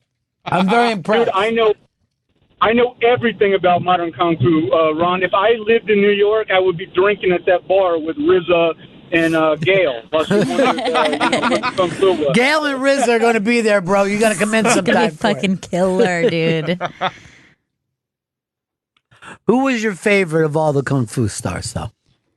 I mean, first of all, Bruce Lee is fucking, he's Elvis. You can't get around it, But Jet Li might have been the smoothest looking motherfucker I ever saw in my life. He's very sexy, too. Is he? I think so. More than Jack Chan? You mind if I call you Jack? I always loved David Carradine because my dad made me watch Kung Fu and Kung Fu: The Legend Continues, and even his other non-Kung Fu movies. Everybody was Kung Fu fighting. So Carradine was always the best for me. Carradine was so bad at Kung Fu that they slowed it down rather than showed it, you know what I mean? So he was like the beginning. That was the first. But when I was younger, like your dad, everybody was watching that fucker. He also was the Green Hornet sidekick before that. And one year I dressed up like him for Halloween. That's pretty cool. Yeah. I just had a black rain jacket. And the thing is, he had like a black mask, but my mom didn't have that, so she just took a magic marker and put it over, I think, like a yellow mask. And I'm like, but you can see some of the yellow. And my mom yells, it's going to be nighttime. Just go. And Enter the Dragon. There's amazing fight scenes in Enter the Dragon. Well, Gail, do you remember that time I took you and your brother to that New York Comic Con? Oh, and yeah, David Carradine was there? Yeah. And I was the only one that was excited. You were really excited. And he brought in a young girl. It just, everybody else was where they were supposed to be. And I just see a thing said David Carradine. I'm like, my kids are little. I'm like, fucking David Carradine. And they're like, who? Kung Fu, man. Kung Fu. And they're just fucking staring at me. And he came in. It was right before Kill Bill. Mm-hmm. You know what I mean? Which, goes to show you, fucking Tarantino is always thinking ahead. But he come in, made out with this really young girl in front of everybody, and then left. And that I remember. And I was like this. That was fucking amazing. Like, it wasn't like his act. He was just acting like, well, this is fucking lame, baby. And he makes out with her, and then like, you want to get out of here? It was fucking great. And then you guys were excited because I introduced you to Space Ghost. Yes. We were big Space Ghost fans. Hell yeah. Coast to coast. Yeah. And he goes to the kids, you like old Space Ghost, do you? It was just, yeah. Yeah, we do. Yeah, kind of. Funny. We like the funny part. Cliff in Jersey. Hey, what's going on, guys? Hey, man. Hey, you guys are forgetting about the master guru, Steven Seagal. Stevie Seagal. And he's been Me Too'd. He's had a little bit of trouble since this all started. I think he still makes movies, and he's got some job that Russia gave him, like called the Ambassador of Fun or something, where he's supposed to be working on getting us in Russia back together again. I like him because he never turned it off. You know what I mean? He'd always be like, I'll be there with Master Kai. You know? He is a sensei. And like he worked it 24 hours a day. What he wasn't good at, it was acting or fight acting. He didn't have like a lot of great moves. He always was just swinging that arm in on him. He used a gun a lot of the time. Had a gun? Yeah, he was constantly using guns. That was the last resort, was the kung fu. He figured might as well shoot him in the head. Then his movies would always be like hard to kill. Under Siege. Tough Murder Man. My new movie, Tough Murder Man, is coming out. In that, I'll be taking a Chinese star and putting it directly into a man's dick hole. And he would always be fighting on the side of nature. Remember that? Oh, yeah. I think he was stopping forest fires in one of those fucking movies. We could have fucking used him right now. The people in Malibu and all are getting really mad because people are talking about the forestry and how we got it. And they're going, there's no fucking forest around here, dude. You know what I mean? Yeah. This is just a fucking crazy fire in our neighborhood. It's insane the way that thing. It's horrifying. Yeah. There's a thing up on the iBang of I think they call it a firenado. And it's a spitting thing of fire, like a tornado that's made out of fire. The fuck? And it just, well, do you guys remember when they did that End of the World movie or whatever, the comedy? Oh, this This is the end. What's it called? This is the end? This is the end. It's literally what it looks like. The shit that they were using is literally what Malibu looks like. And they were saying some of the famous people that lost their... Neil Young just lost his home. Although he did say this, don't worry, I got plenty of other millions. Not like these other people who lose their home. And it's a big deal to them. I think Caitlyn Jenner lost her home. Not true, Chris. It's not. That was the early report. Oh. But TMZ put up a picture that was charred just to the top of where. Now, here's the thing. When she did that, remember when she had the short-term show that she did? Yeah. Mm-hmm. I saw that home. I know with home. And it's like the top of a hill. The only thing there is her home. Yeah, I remember There's seeing nothing else in the home. And there's only a dirt road that gets to it. I'm like, well, that's kind of scary. And Malibu, she's going to, be a mudslide or whatever. But, Chris, you're spreading fake news again. I got hit with the fake news. And I just try to pass it on to you guys. Oh, also Miley Cyrus is one of the people who lost her home. And Gerard Butler. I didn't even know he lived in Malibu. Yeah, he loves it over there. Craig Scranton. Hey, he's loving David up here. Carradine. Yeah. Yeah. David Carradine story, real quick.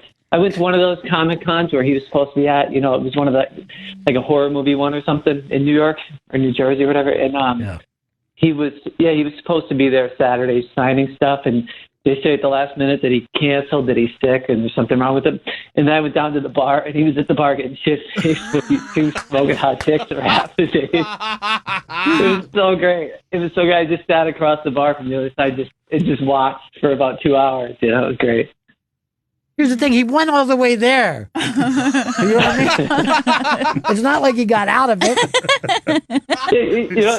His thinking was probably like he probably looked out and just saw the type of people, wearing the stupid costumes and everything, and he's like, "Fuck this! I'm going to drink." But he booked himself these things every weekend. By the way, he was amazing in Kill Bill. Yes, so amazing. Good. I'm the man. Let's go over here to Alan. Alan, what's up, buddy?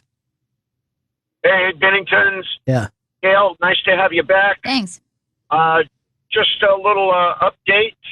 Howard Leese, guitar player for Heart and Paul Rogers, lost his home in the fire yesterday. Paul Rogers, the rock and roll singer? Oh, yeah. No. You're saying that he played guitar with both them. Oh, okay. Oh, that's awful. Yeah, it's these are terrible stories. Yeah, really, really.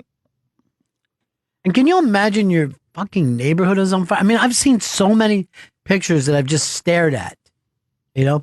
And I don't understand the people who get out of their car and run. Why wouldn't being in a car always be better? I don't know. Or you're worried about it blowing up? That could be the case. I'm like, remember when we watched that one where it's like it was like two brothers trying to escape a fire, and it was like they were just like saying how hot it was. Yeah. Like it's so weird, but it's just like, of course it would be hot, but it's just like even if you're like a distance away, it's just like the heat is insane. Dude, when the building was on fire next to mine, right? And because I hear this like fucking crackling, and we go and we open up the window, and the heat that came in and hit us was like unbelievable. And when we called 911, your mom was yelling, "It's so hot!" Like they know, honey, they know that it's hot. But you just can't believe it. You just can't believe the heat of this whole. Just like look out your window and see flames. So scary, dude. Yeah. Did you guys run out with anything? No. Nothing. What are we going to run out with? Pictures of you guys? Yeah. Our baby pictures.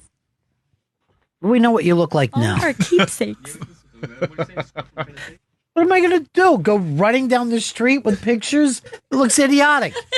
You should put it on whatever you put it, like in a fucking SoundCloud or something. It's so goddamn important to you. I'm not going to get burned up having a picture of you with fucking braces. Meanwhile, like, people could ask you, like, did you check on any of your neighbors? No time. I had to get all these pictures. Your mom went running down the hall, banging on doors, and I didn't do one. You were I was literally taking pictures out the window. I go, let's remember this neighborhood the way it was. And one of the guys, it was a cold night, and one of our neighbors had cancer, and he was bitching that he went out and our building never was in jeopardy. Oh, really? I'm like, well, dude, you could have fucking burned up. He goes, but I wouldn't. Yeah, but that's a thing. That's a risk. You couldn't assess that risk in that moment. Dude, I assessed the risk. I didn't fucking bother getting them. Right. I didn't see myself as the hero type. I'm a lone wolf. You're a rebel. Glenn, what's up? Oh, hey, everybody. This is Glenn, actually the one that came to see you in Newtown. Hey, Glenn. What's up, buddy? Oh, not much. I just wanted to see, did you guys see Saturday Night Live? Pete Davidson had what was he, the hitman from a porno movie? Yeah. On To Apologize? Yeah. It was very, very strange. And it's weird. I am doing a show. We're going to play it on Friday. And it's called That's Offensive, the new sensitive audience that we have right now. And Big J and Ari were like, I would never apologize, and our friends don't apologize. And I know they're buddies with Pete. Right. And I'm like, you're going to apologize if you could lose everything. And Pete not only apologized, they wrote fucking jokes for the guy and made him seem like he was funny too, which always annoys me. I think that was the more shocking thing than anything. It's like, if he says, hey, my joke got misunderstood, or hey, maybe in retrospect it wasn't funny, but that they felt like, let's really give this guy the best night of his life, I thought was a little bit far. Like, treating him like he was like a Make-A-Wish kid or something. Right. I was like, I know was he not was the feeling princess. that. I mean, he really was the princess of the evening. The iBang wrote an article like condemning it, but across the board, everyone was like, this is perfect. Looked like we just won the internet. But the iBang went back and picked out from Dan Crenshaw's own page of all the things that he believes in. And it's all the stuff that they bust Trump's balls for. Right, of course, yeah. He's like, no, women shouldn't have a choice. You know, real freewheeling with the gun stuff. Wants to build a wall. And there was a couple, which, by the way, that's just his opinions. But don't act like those opinions are so important to you every fucking week at the beginning of the show. Yeah. And then bring Dan Crenshaw. Isn't this fucker great? SNL always has a problem with wanting it both ways, I think. Yeah, in the mouth and the ass. Right, guys? Huh? All right, Glenn. Take it easy, Have a buddy. good one, guys. Peace. Hey, Tony, what's up? Hey, how you feel about having Reese's as the official candy bar of your tour? Not sorry. Didn't know what that meant. Oh, because you got peanut butter in my chocolate? Maybe. I don't know if I got it. What do you guys do? You understand screening the calls is like trying to find out where they're trying to go. I understand. Or else they'll just take fucking just straight calls straight in. Yeah, does it bother you or make you happy getting pictures of the baby today? It makes me happy. This is Gail's first day away from the baby ever. Yep. And it's you can see the difference between men and women because men just don't get that way. Right. Nope. We don't, I mean, it doesn't mean that we don't like children, but we're just not that attached. Right. Like, I think that maybe you feel like, oh, that's sad. I miss my little buddy. But right now it feels like someone took my heart outside of my body and now it's just like walking around somewhere else in Manhattan. Yeah, I can't relate. You can if you think about me, right, Dad? I remember when you said you come into my, play tonight, I'd be like, well, I'm making sure you're getting food and clothes. Isn't that better? Food and clothes?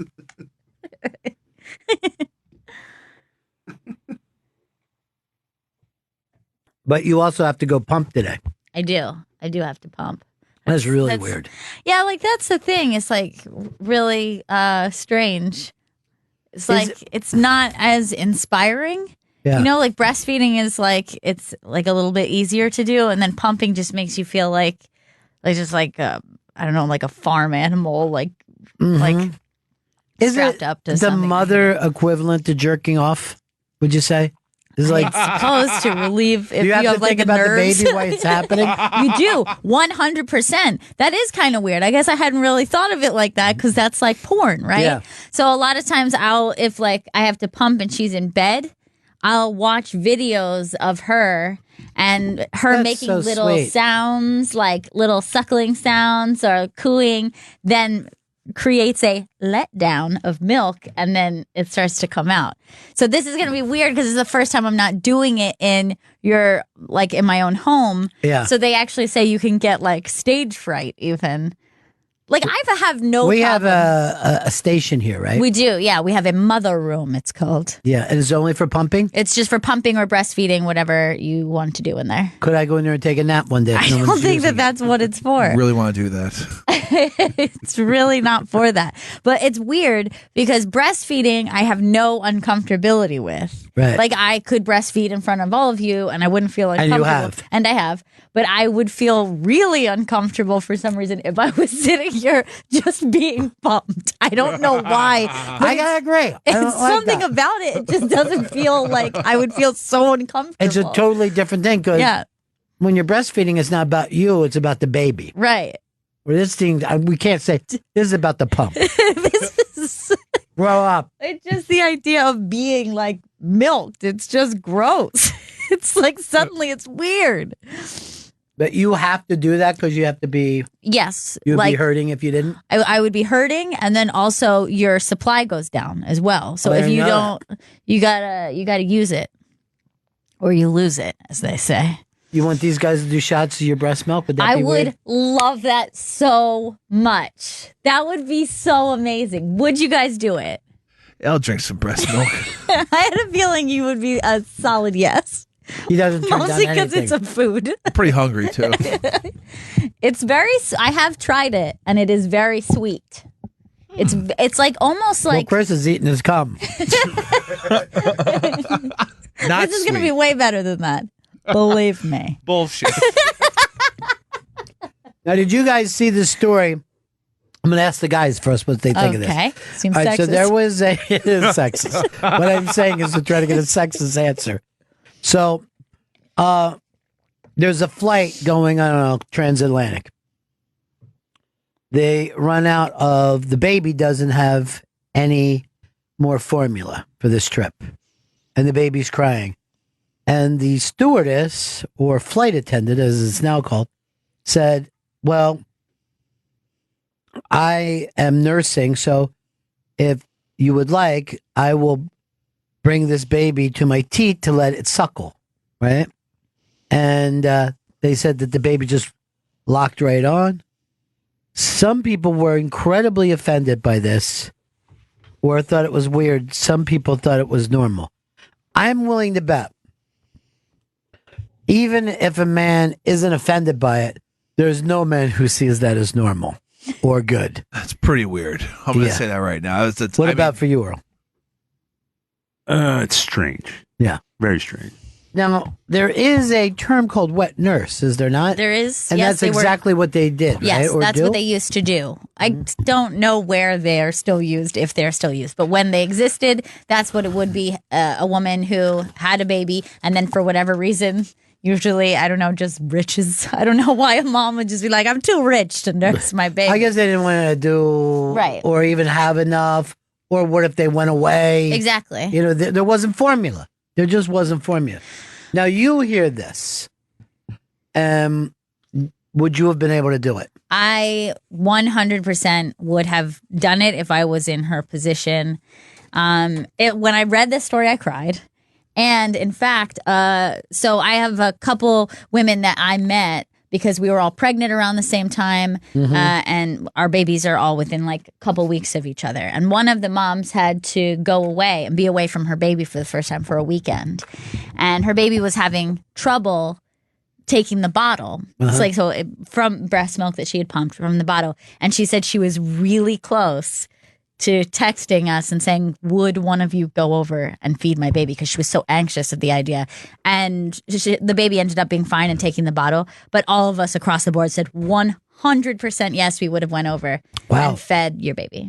See how men see this so differently? That's what I'm saying. That's not like you don't think your baby's like cheating on you or whatever? With Cheating. So you still see this as being a sexual thing. I don't know, man. All right, let's suppose this. Let me suppose this, Chris. Yeah. Let's suppose you gave baby food to another baby, a starving baby. Okay. Is that cheating on your baby? No, it's not. Because it is, in fact, food. I mean, I guess the only concern would be like you wouldn't want to deplete yourself completely so your baby didn't have what something. he sees it is some weird romantic / worse thing. Is that what you see when you see me breastfeeding my baby? Is we're a romantic lover's embrace? This whole thing's very confusing. This is fucking Vito and Chris when you're nursing. When there is a baby, there is milk nearby. What was Look in baby buggy, you will see plenty milk for you and also some for me. So what was the hook to that song? We are Siamese, if you please. We are Siamese, if you don't please. So yeah, it was pretty racist. And they were going to suck the breath out of the baby? Yeah, I guess it was going on that old kind of wives' tale. It's not wives' tale, it happens. That, you know, the cats are, I don't know, harm You can't babies. have a cat if you have a baby because they will suck the breath from the baby. Yes. The milk breath. You see it as cheating, Earl? I said it was strange, but if it's necessary, then what's the problem with it? What if it is just like the baby wants it? It's not necessary, but he just like wants a little taste of someone else.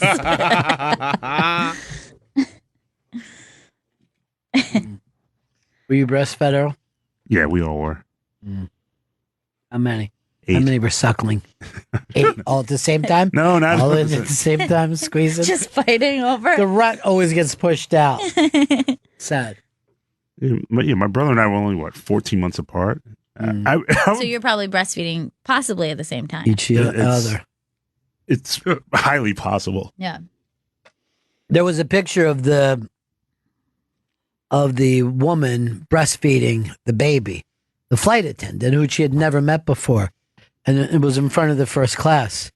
And this fat businessman actually yelled out, "I'll have what she's having," and then he lit a cigar Sir, you can't smoke on it's here. first class, baby. I'll do whatever I want. You can make inappropriate comments if you must, but please put down I'll that cigar. have what she's having. Tit milk. Which I find to be this horrible thing to call it. If there's a place that we provide that you can provide tit milk care, it's in our lactation station. Is that what they call it? I think they call it the mother room, but I like lactation station way better. Mm-hmm. Wait a minute. Why would I say? Hey, when you talk about somebody and then they immediately, the tweeters go and tweet and say what I said. It's terrible. That's a tattletale. I always think of the word tattletale as somewhat sexist. James in Utah. Earl, when you and your brothers and sisters breastfed, did you get chocolate milk?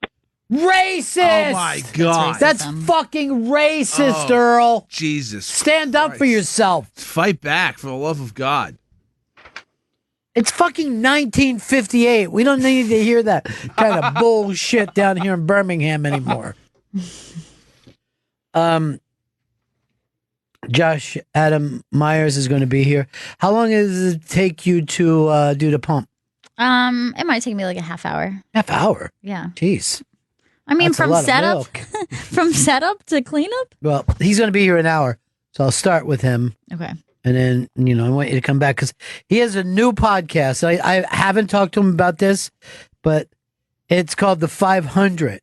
And what he is doing is taking Rolling Stone's top 500 albums, discussing them with a different person every week. And the podcast will end in what year is it? May 31st, 2028. Can't wait for that, man. I'm sure that's a Beatles. I'm going to guess like White Album, Abbey Road, Sgt. Pepper. Because I don't even know what they're doing. Earl, make sure you put up the 500. We'll go through it. So I know this is a podcast for you. Yeah. I'm going to try to book you one, but 7-8 years from now when it gets a little better. Can't wait. I'm going to put one in with them for that date, though. I'll be like, I'll be there. Right back. This should be a lot of fun. Josh Adam Meyer, by the way, is our buddy from the Comedy Jam, and he's fun and he's great. Right back, Bennington. Bennington is back, and this is Faction Talk 103, The Bennington Show. Welcome back to Bennington. Josh Adam Meyers is in studio. Josh's new podcast, The 500 with Josh Adam Meyers, is available now on iTunes. I'd already talked to you off the air. I'm already obsessed with this idea. And you will go through is it once a week? So so we started on Halloween. We started 500 and we just work our way down to 1 over the next 9.61 years. Okay. And it's 500, the Rolling Stones top 500, which I'm a little concerned they might even change it within the last the next 10 years. They did. They came out in 2002. Then the next list was 08, and then they did a final one in 2012. They'll probably be. There's probably by the time before I finish this journey of going through all these records, they're probably gonna add something. But when they changed it, they only moved 2 or 3 albums in and out. Okay. Yeah. Because, arguably that list, it's pretty rock solid. Like we were saying off air, it's like from 400 down to 100, every one of those albums has a case to be in it. And once you get past about 250, it's like those are just hands down. Classic, perfect records, That if you owned all 250 of those, you're like, you'd have every fucking album you ever really needed. Well, the cool thing is that you do own them now because of Spotify and Tidal. That's why this podcast is possible, because everybody's paying $8 a month for their streaming service. And then you can just go and listen before and after. Yeah. Yeah. That is true. That album was a much bigger thing when I was younger. Earl, do you have a top? By the way, Earl is the rock guy of all time. He runs the Black Rock Coalition. What he says is rock becomes rock at that moment. Do you have a number one? Because it's difficult for anyone to say the best album of all time. for a long time it was Songs in the Key of Life, and now it's Purple. But now I think it's Purple Rain. Really, the best of all time. Purple Rain. Well, I think it's not even so much. It's like you ask somebody what their favorite movie is. You know, it's like I can sit here and say that A Clockwork Orange is my favorite movie, but I can't watch that in any mood. So whatever your favorite is, it has to be something regardless of your mood. If you're mad, you're pissed off, you're happy, you're sad, whatever it is that you can watch or listen to. That's how you equate your favorite. I think. I also think from a point of view, it would be like, what album would you like to discuss for an hour? You know, like if I'm looking at this, really, do I want to be a fucking another person talking about pet sounds?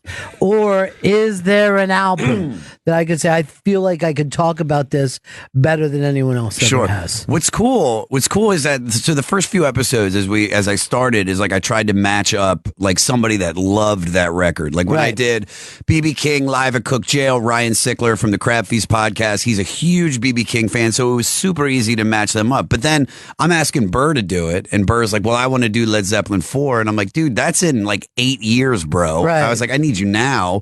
So I give him the White Stripes, and he does White Blood Cells, and it's really awesome when it's a passive fan, just a guy that knows the album, and they really have to dig into it. And you're talking about that hour discussion. What's cool about it is you do the listening, but I've broken down the meaning of every song and found out all these facts. So we have our section where it's like I get to know you, and then we go into the album, what you thought, and then I ask you questions around the song meanings. So I'm like, well, the Stone Roses were saying we're very anti-religion in I Am the Resurrection off of Stone Roses. So Jim Jeffries, like, what got you into being to being what's the word I'm looking for? Not agnostic. The other one, atheist. Thank you. And it's just opens up a whole level of conversation. You know what's interesting is that a lot of people are not motivated by lyrics. They're like, I don't care about the lyrics. I'm like, are you fucking kidding me? Yeah. Because to me, one of my biggest problems with heavy metal is I'm embarrassed by the fucking lyrics. Sure. You know what I mean? I think AC/DC is a load of fucking fun, but those lyrics, most of them are about rock. Yeah. You know what I mean? For sure. And you can get a little embarrassed.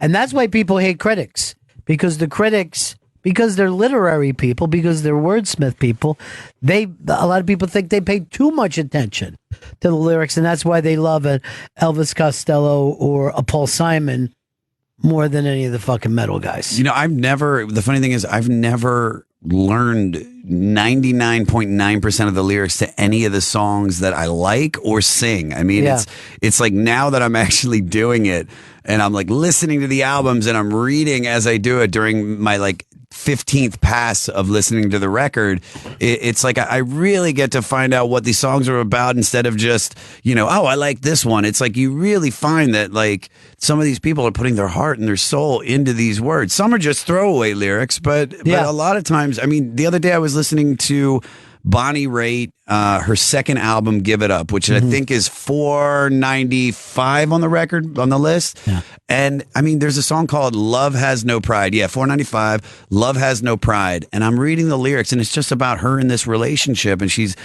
asking this guy, listen, if you want me to, I will beg for you to stay. And it's just never heard that song a million times since I've been listening to it. But after reading the lyrics, I just started weeping. Yeah, she's amazing. Because it was so beautiful. She's fucking amazing. She's incredible. And the funny thing was, this is where the podcast is going to work, is that I thought Bonnie Raitt was country. I literally only knew something to talk blues, about. Earl? I think she's more blues. She's rhythm and with blues. A touch of pop. I don't know, man. That fucking... Because I remember when I was young, she was on the road with Little Feat. Yeah. And that was like some of the best fucking players of all time. And they were all amazed by her. Yeah. They were like, she's the fucking shit. When no one was saying any women guitar players. Well, that's the thing is that, you think she's country. You look at her because of her hair. You're like, oh, that's a country. So that's country hair. And then the second that album started and the song Give It Up comes on, it's just like thrashing blues solos, and that's all her. And you realize how talented she was, and also how much of a like a front runner she was for women as guitarists, because no woman had ever put herself out there like that to shred on slide guitar. Yeah, and she was playing with fucking John Lee Hooker and all these really old school badasses. Yeah, she's fucking great. All right, I'm trying to think if there's an album I would want to talk about more than any other. Because I want you on. I want you on. I got 500 It might to fill. take years. But all right, Earl, see where Roxy Music Avalon is in this. Because that one I would show up for. Because I want one that not everybody's talking about all the time. And I'm sure it's in the top 500. I'm pretty sure it's in the top 500. I like it when I get to put the people together with the albums that they don't know, because then they're discovering it just like the audience. I mean, a lot of these records, it's like I know people look at me and assume that I know. You know, it's like, oh, well, you would definitely know all of Bob Dylan songs. And I'm like, dude, I've never listened to one full Bob Dylan record. I know the hits, and that's about it. What do you got? Avalon's 307. 307, so I'm going to see you in 200 weeks. It'll be fucking fantastic. You know, the other day, because I did Gervais's podcast, and he comes back using music, and Seinfeld was there. So I go, and he goes, why? You know, what are you doing? What the fuck is this? 10-10 wins? You know, he was just upset that we had this, music back. And I go, why don't we play a Yes song? Thinking that the funny joke is that they're 30 minutes. Yeah. Neither one of those guys really knew what I was talking about, even though they should be the age. And then Seinfeld goes like, roundabout, right? Like, this is what you're going to... This is your fucking age. How do people miss things that are from their time? It amazes me. Because sometimes it just doesn't get put in front of us. That's the thing. I think most people feel this way, or most people will agree, is that we are stuck with our 40 artists that we grew up with and maybe 100 records. And we might venture out a little bit, but once you get into your like late 20s, early 30s, people aren't digging into new music. Dude, I'm gonna really think about what you just said for a long time.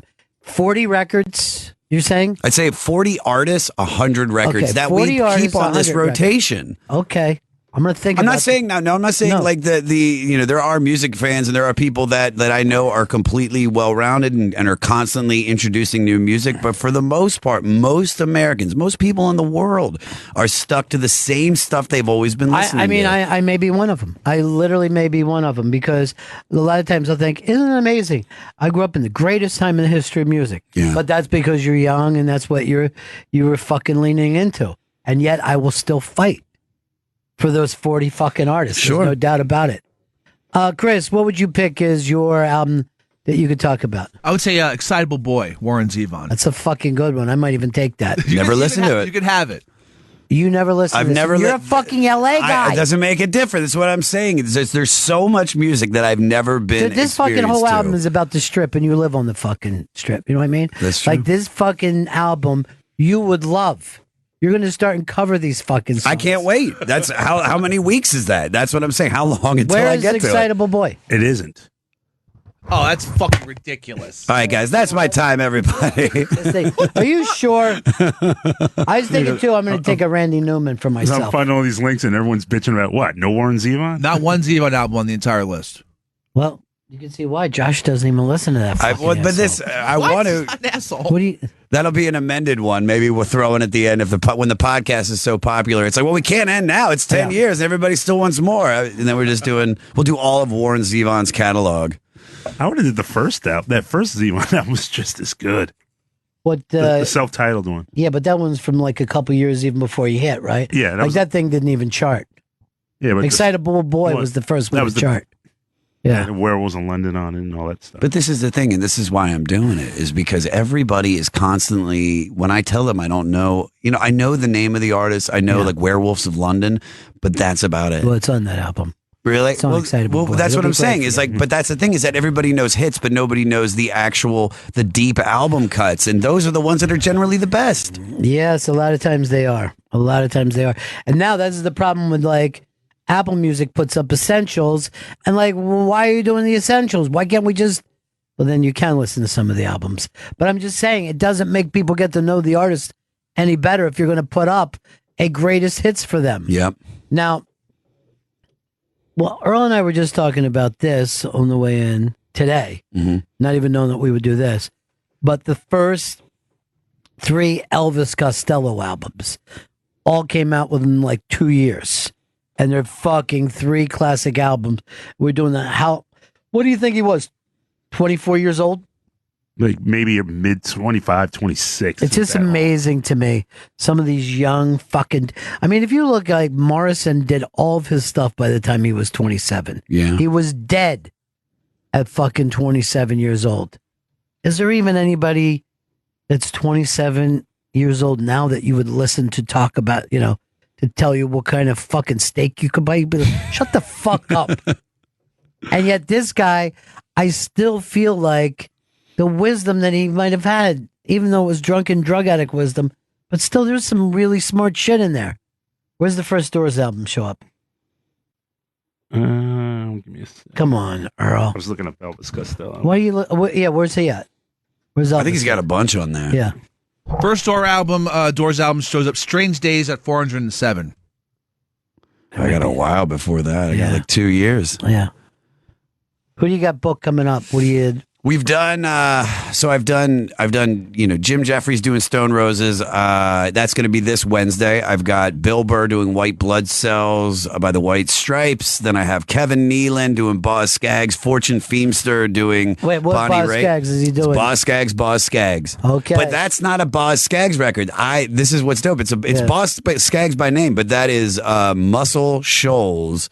That is their recording studio. The band members, all for those guys from that recording studio, basically made that record. So the whole episode, we talk about Boz, but then after watching the documentary, doing the reading, it just becomes this discussion about this one studio and how the greatness came out of there. Yeah, it's unbelievable shit that came out of that studio. But I have Wanda Sykes coming up, Tom Segura, Christina Pajitsky, Jason Momoa. What's Tom Segura doing? Do you know? He's going to do Raekwon, only built for Cuban links. All right.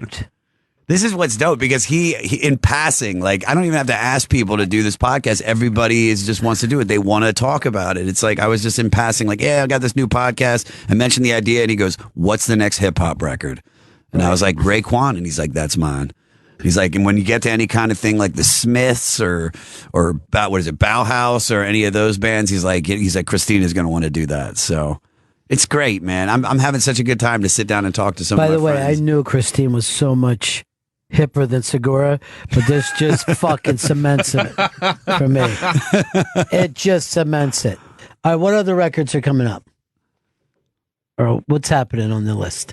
We got MGMT is Gareth Reynolds from the Dollop podcast. That's cool. I have the Sklar Brothers with Wilco, Yankee Hotel Foxtrot. That fits them perfectly. Yeah, it was a great discussion, man. And then the other day I did Sal Volcano doing Eurythmics Touch. Wow, that's surprising. I know. Well, that's what I like is that I knew that he wasn't like he's a passive fan. He knows Sweet Dreams. He knows Here Comes the Rain Again. But it was a fun discussion, man, because there's a lot of that whole record is about their breakup, and so a lot of the questions I was asking him was about his past relationships and been cheated on and things like that. It was great. Yeah.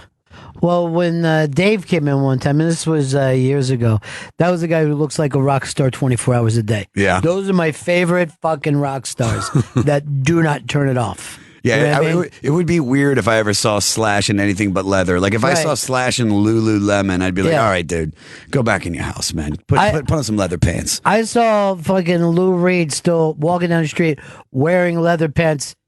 What, 40 years after you should be?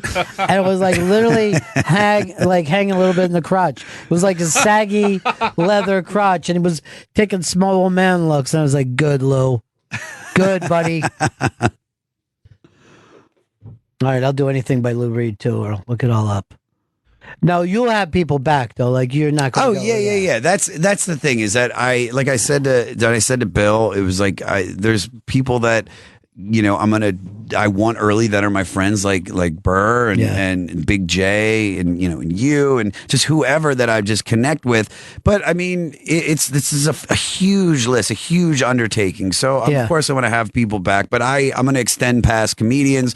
We're getting some musicians right now that we're hoping to set up, and then some pretty big actors. And I think in my mind, Ron, when I get down to that like final 10, like I'm getting Oprah in my head. I'm getting Barack Obama. I'm getting Paul McCartney. The greatest thing that if I could do, we can make this happen. If I can Frederick Nietzsche will this, I want Paul McCartney to do the #1 record. That'll be Sgt. Pepper's, his own record. Let's tape it now, just to be sure. Yeah, no. Well, 9 years is I know. I know. He's gonna outlive everybody. But who knows what kind of shape he's gonna be in? Who knows? Is Sgt. Pepper's the #1 album? Sgt. Pepper's is #1. I know Pet a lot Sounds of people too. say that. Beatles have 4 records in the top 10. Let's take a look at the top 10. See, that's the fucking problem with Rolling Stone, because we're like Rolling Stone started in like 1967 or 68, whatever that was. So obviously the Beatles were the biggest thing to them. So 10, the White Album, 9, Blonde on Blonde, London Calling, Exile Main Street is 7, What's Going On Marvin Gaye, Rubber Soul, Highway 61, Revolver, Pet Sounds, and then Sgt. Pepper. Yep. Kind of Blue was fucking 12. Velvet Underground and Nico 13. The funny thing is, I've listened to all the Beatles records. I haven't listened to the Marvin Gaye record. I haven't listened to Highway 61 Revisited.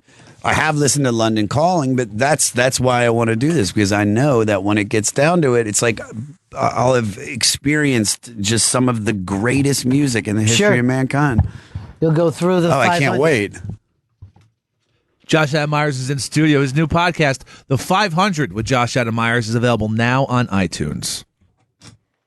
Astro Weeks is number 19. Actually surprised Hendrix was lower.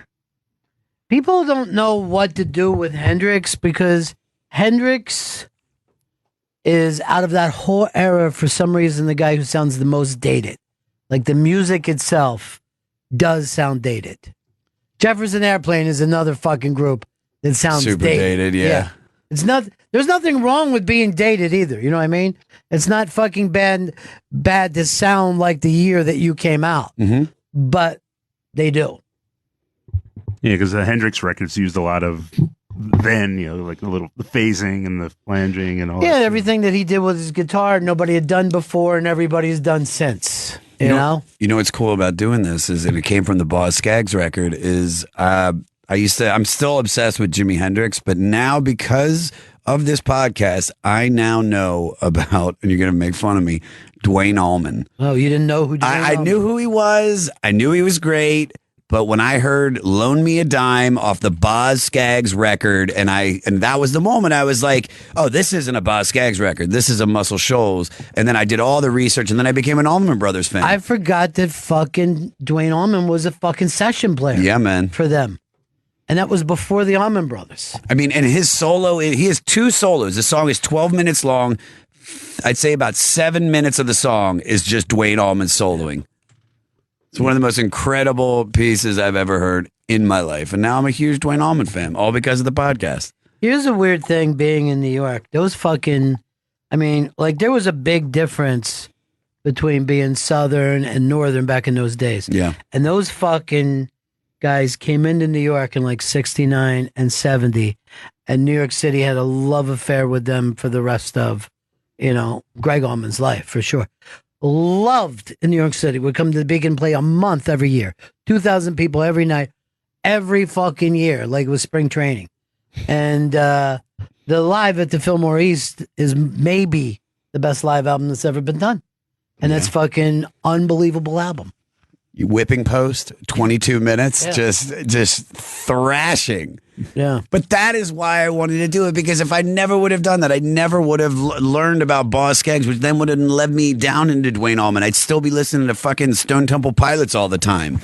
I think Boz Scaggs has done my show like two or three times. At least twice. Greg Allman had done my show, and the last time he was supposed to do my show, I was down to take a piss. I hear someone throwing up, and it came up to him because he had the liver fucking transplant, and then he split and died not much long after that. But I did have that opportunity to have him on. But fucking Boz Scaggs as a person is like a fucking encyclopedia of everything that you're talking about. Yeah. Like literally. And a great fucking guitar player himself. Yeah, he's fantastic. You know what's funny is like doing his first record. It's funky, it's great, but then I got to open it up and listen to like Lido Shuffle and all that sweet and dirty low down. Yeah. Oh, that's so great. Yeah, he's unbelievable. I love it, best man. albums of all time. But And that's disco. But that's the thing is that, and that's why I really am trying to get the word out early, because I want people to go through the same shit I'm going through right now, man. Where every day I'm listening to Albert King right now, Born Under a Bad Sign, and it's like I never listened to B.B. King, I never listened to Albert King, and I'm just like sitting in it and just like in love with these records. Sometimes I hate them, but they always seem to win me over. Always. So I'm just so excited to see where this goes. So what did you grow up listening to, man? Well, that's kind of a loaded question because my dad was the first music I was ever introduced to was jazz. My dad was a huge Miles Davis, Thelonious, Dave Brubeck. So jazz was in my household growing up. And then right around like 7 years old, I remember I went to Waxy Maxy and I saw an Iron Maiden poster and I saw Eddie. And I was like, that's it. Now I'm a rock fan. And then it was just off to the races with hair metal. And then, of course, you know, the grunge era happened and I just dove straight into that. And it's kind of just been a variation of that with then the Beatles being introduced and you know, I'm now a huge Miles Davis fan and hip hop, of course, but it's literally just, I'm still listening to the same shit I've been listening to most of my life. I mean, I probably play Appetite for Destruction at least once a month all the way through. You know, yeah, it's a fucking great record. It's a fantastic record. Fucking great record. But I think my musical taste has evolved. But it's still just rock and roll, hip hop from my generation. You know, Tribe Called Quest, Wu-Tang, and my classic rock is still pretty limited. You know. Yeah. It's very, very weird. That thing that you brought up about like whatever you're born into, that's what your ears are. It's almost like that's what you're supposed to be doing. Sure. You know what I'm saying? But I don't think that's true of movies. I don't think that it's true of novels or paintings. Why is it fucking true of music? And Mickey Hart from the Grateful Dead came in and said like certain music can't be made outside of its time. Like no music will be really ahead of its time because it has to have the noises of that time and the beat of that time. Like literally not even music, but just what the pulse of the year is and the time is. That's fucking mind-blowing to me. And it's almost like kids come in with a lot of shit already in their DNA. You know what I mean? Like they're able to be part of the time that they're in.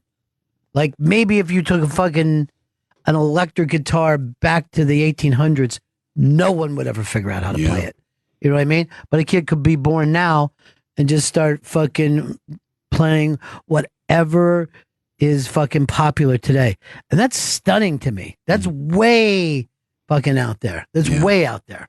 I remember when I was in middle school, and that's really where I started seeing you were talking about like what we grow up listening to, but it's just, I think music affects differently than movies because music, and I'm just using my middle school as an example, was like very divided like through races. Like whereas like a lot of the white kids listening to rock and then a lot of the black kids, of course, listening to hip hop. And I remember it was like this time where it was like, okay, well, I'm listening to rock and if I try to listen to hip hop, then you know I can't listen to rock anymore. And that's at least the way that I thought because of the people in my high school. Mm-hmm.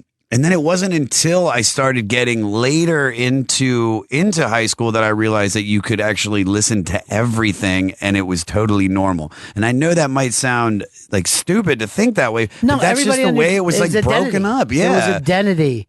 And that's a very weird thing that happens because I am what I listen to. Yeah. And that is fucking true. Although, like you said, it didn't always used to be that way. In the time of Motown, people were listening to English Invasion and fucking Detroit Soul at the same time. And surf music was happening at the same time, too. I don't know what divided it, but by the time I started radio in the 80s, late 80s, we didn't play any fucking black acts. None. Until Earl's Best Buddies. Living Color. Living Color was the first time we played a black act. We didn't play fucking Hendrix on this channel. You're kidding. Nope. No Hendrix. No Jimi Hendrix on a classic rock fucking station. Current rock and classic rock. He's kind of on that. He's on that Mount Rushmore of classic rock. I get it. But our state, I'm gonna honestly be honest here. We're playing in Florida. We didn't fucking play them. Wow. Yeah. That blows my mind. Yeah. But we did play a lot of Skinner. Of course. Even though they'd been dead for some time, every fucking request would be Freebird. Such a great song, and that's the funny thing. I because of all of this, I started to venture out and finally listen to Freebird. Like I know this sounds weird, but not just heard it in the background at a party, but really been able to go like, oh, now there's so many movements, there's so much great shit in there. It's fucking unbelievable. It really is. Go back. There's a thing on YouTube, and it's fucking Leonard Skinner playing Freebird in like 77 or 78. It might be like Oakland or something. And to see the fucking enjoyment that the kids and that crowd have when it kicks in. And I only saw this a while ago, but it's so fucking cool. All right, so let me see if... Is this the one? Yeah, let me just see if this is it. All right, yeah. First of all, this is hysterical. Every kid is fucking sunburned off their ass. They've been out there all day. But now, Earl, you got to move it in a little bit just to when the song kicks, because we can't do it for the full 11:48. But just when he stops singing and the fucking jam kicks in. This should be just about it. Yeah. Go back right before that, Earl. Right? So you can see when the kids are realized, go back a little before it, where he was singing. You were at the right fucking spot. Right. So you can see when they realize this is kicking in. Give me some volume. And these kids have been outside in this burning sun all day.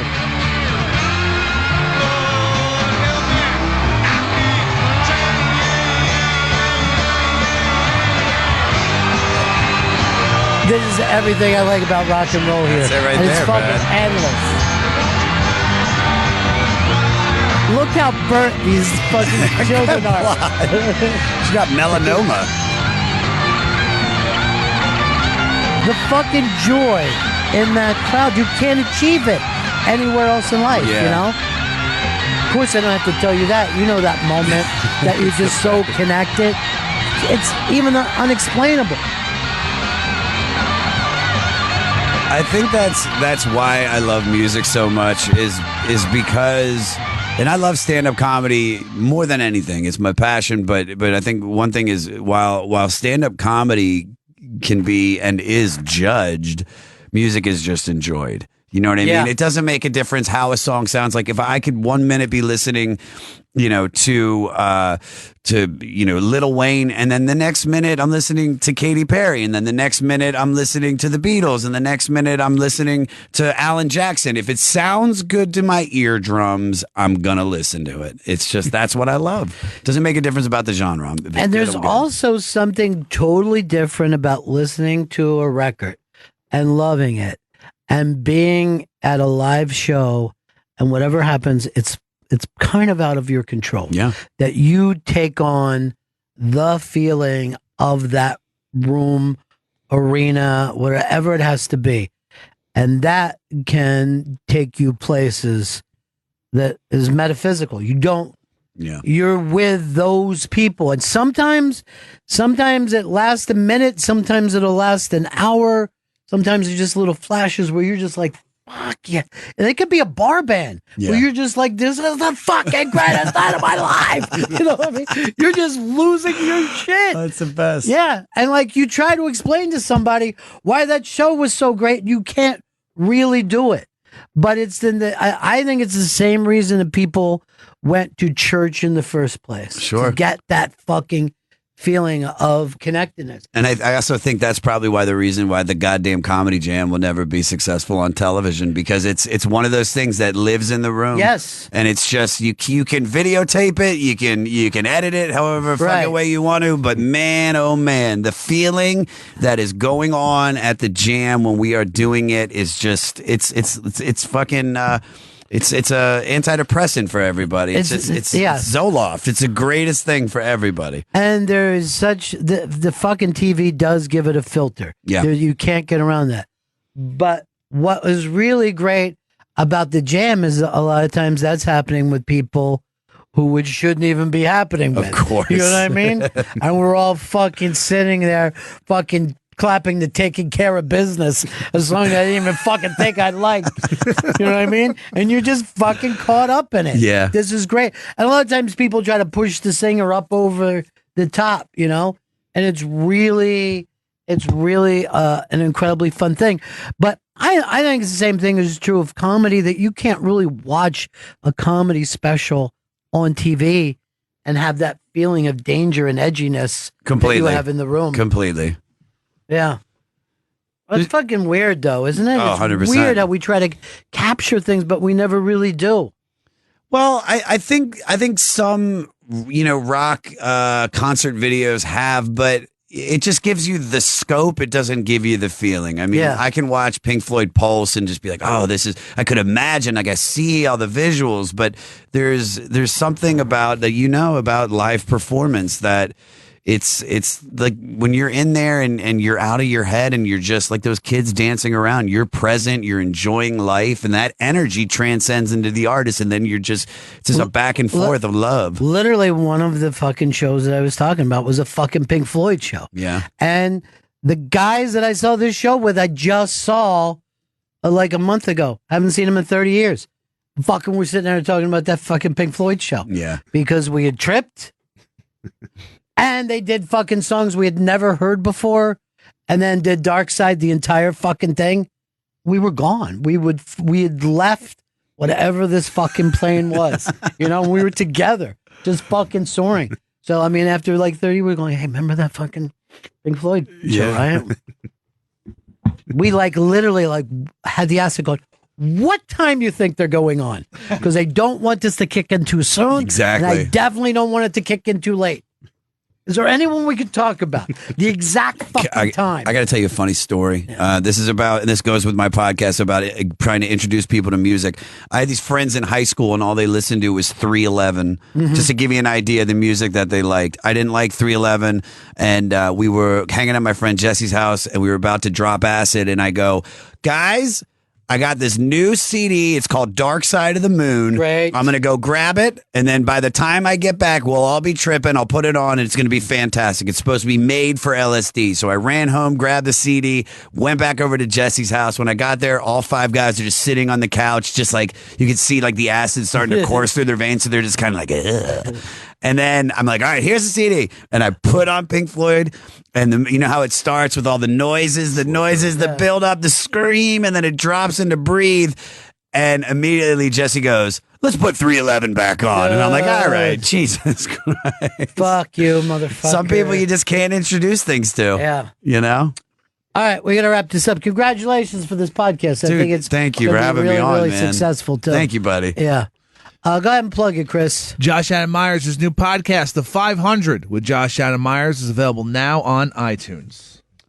All right, that's it for us. Earl, you got anything you got to plug? Nothing, right? You're going to be at the Hard Rock? Hard Rock tomorrow. Yeah. Legendary fucking New York producer. Nice. Been there with all the fucking old school guys. All right, that's it for us. We'll see you again, Josh. Thank Good you, luck. brother. See you in 9 years. When you're done this project, we'll come back. We'll put it all together. Perfect. See you guys tomorrow.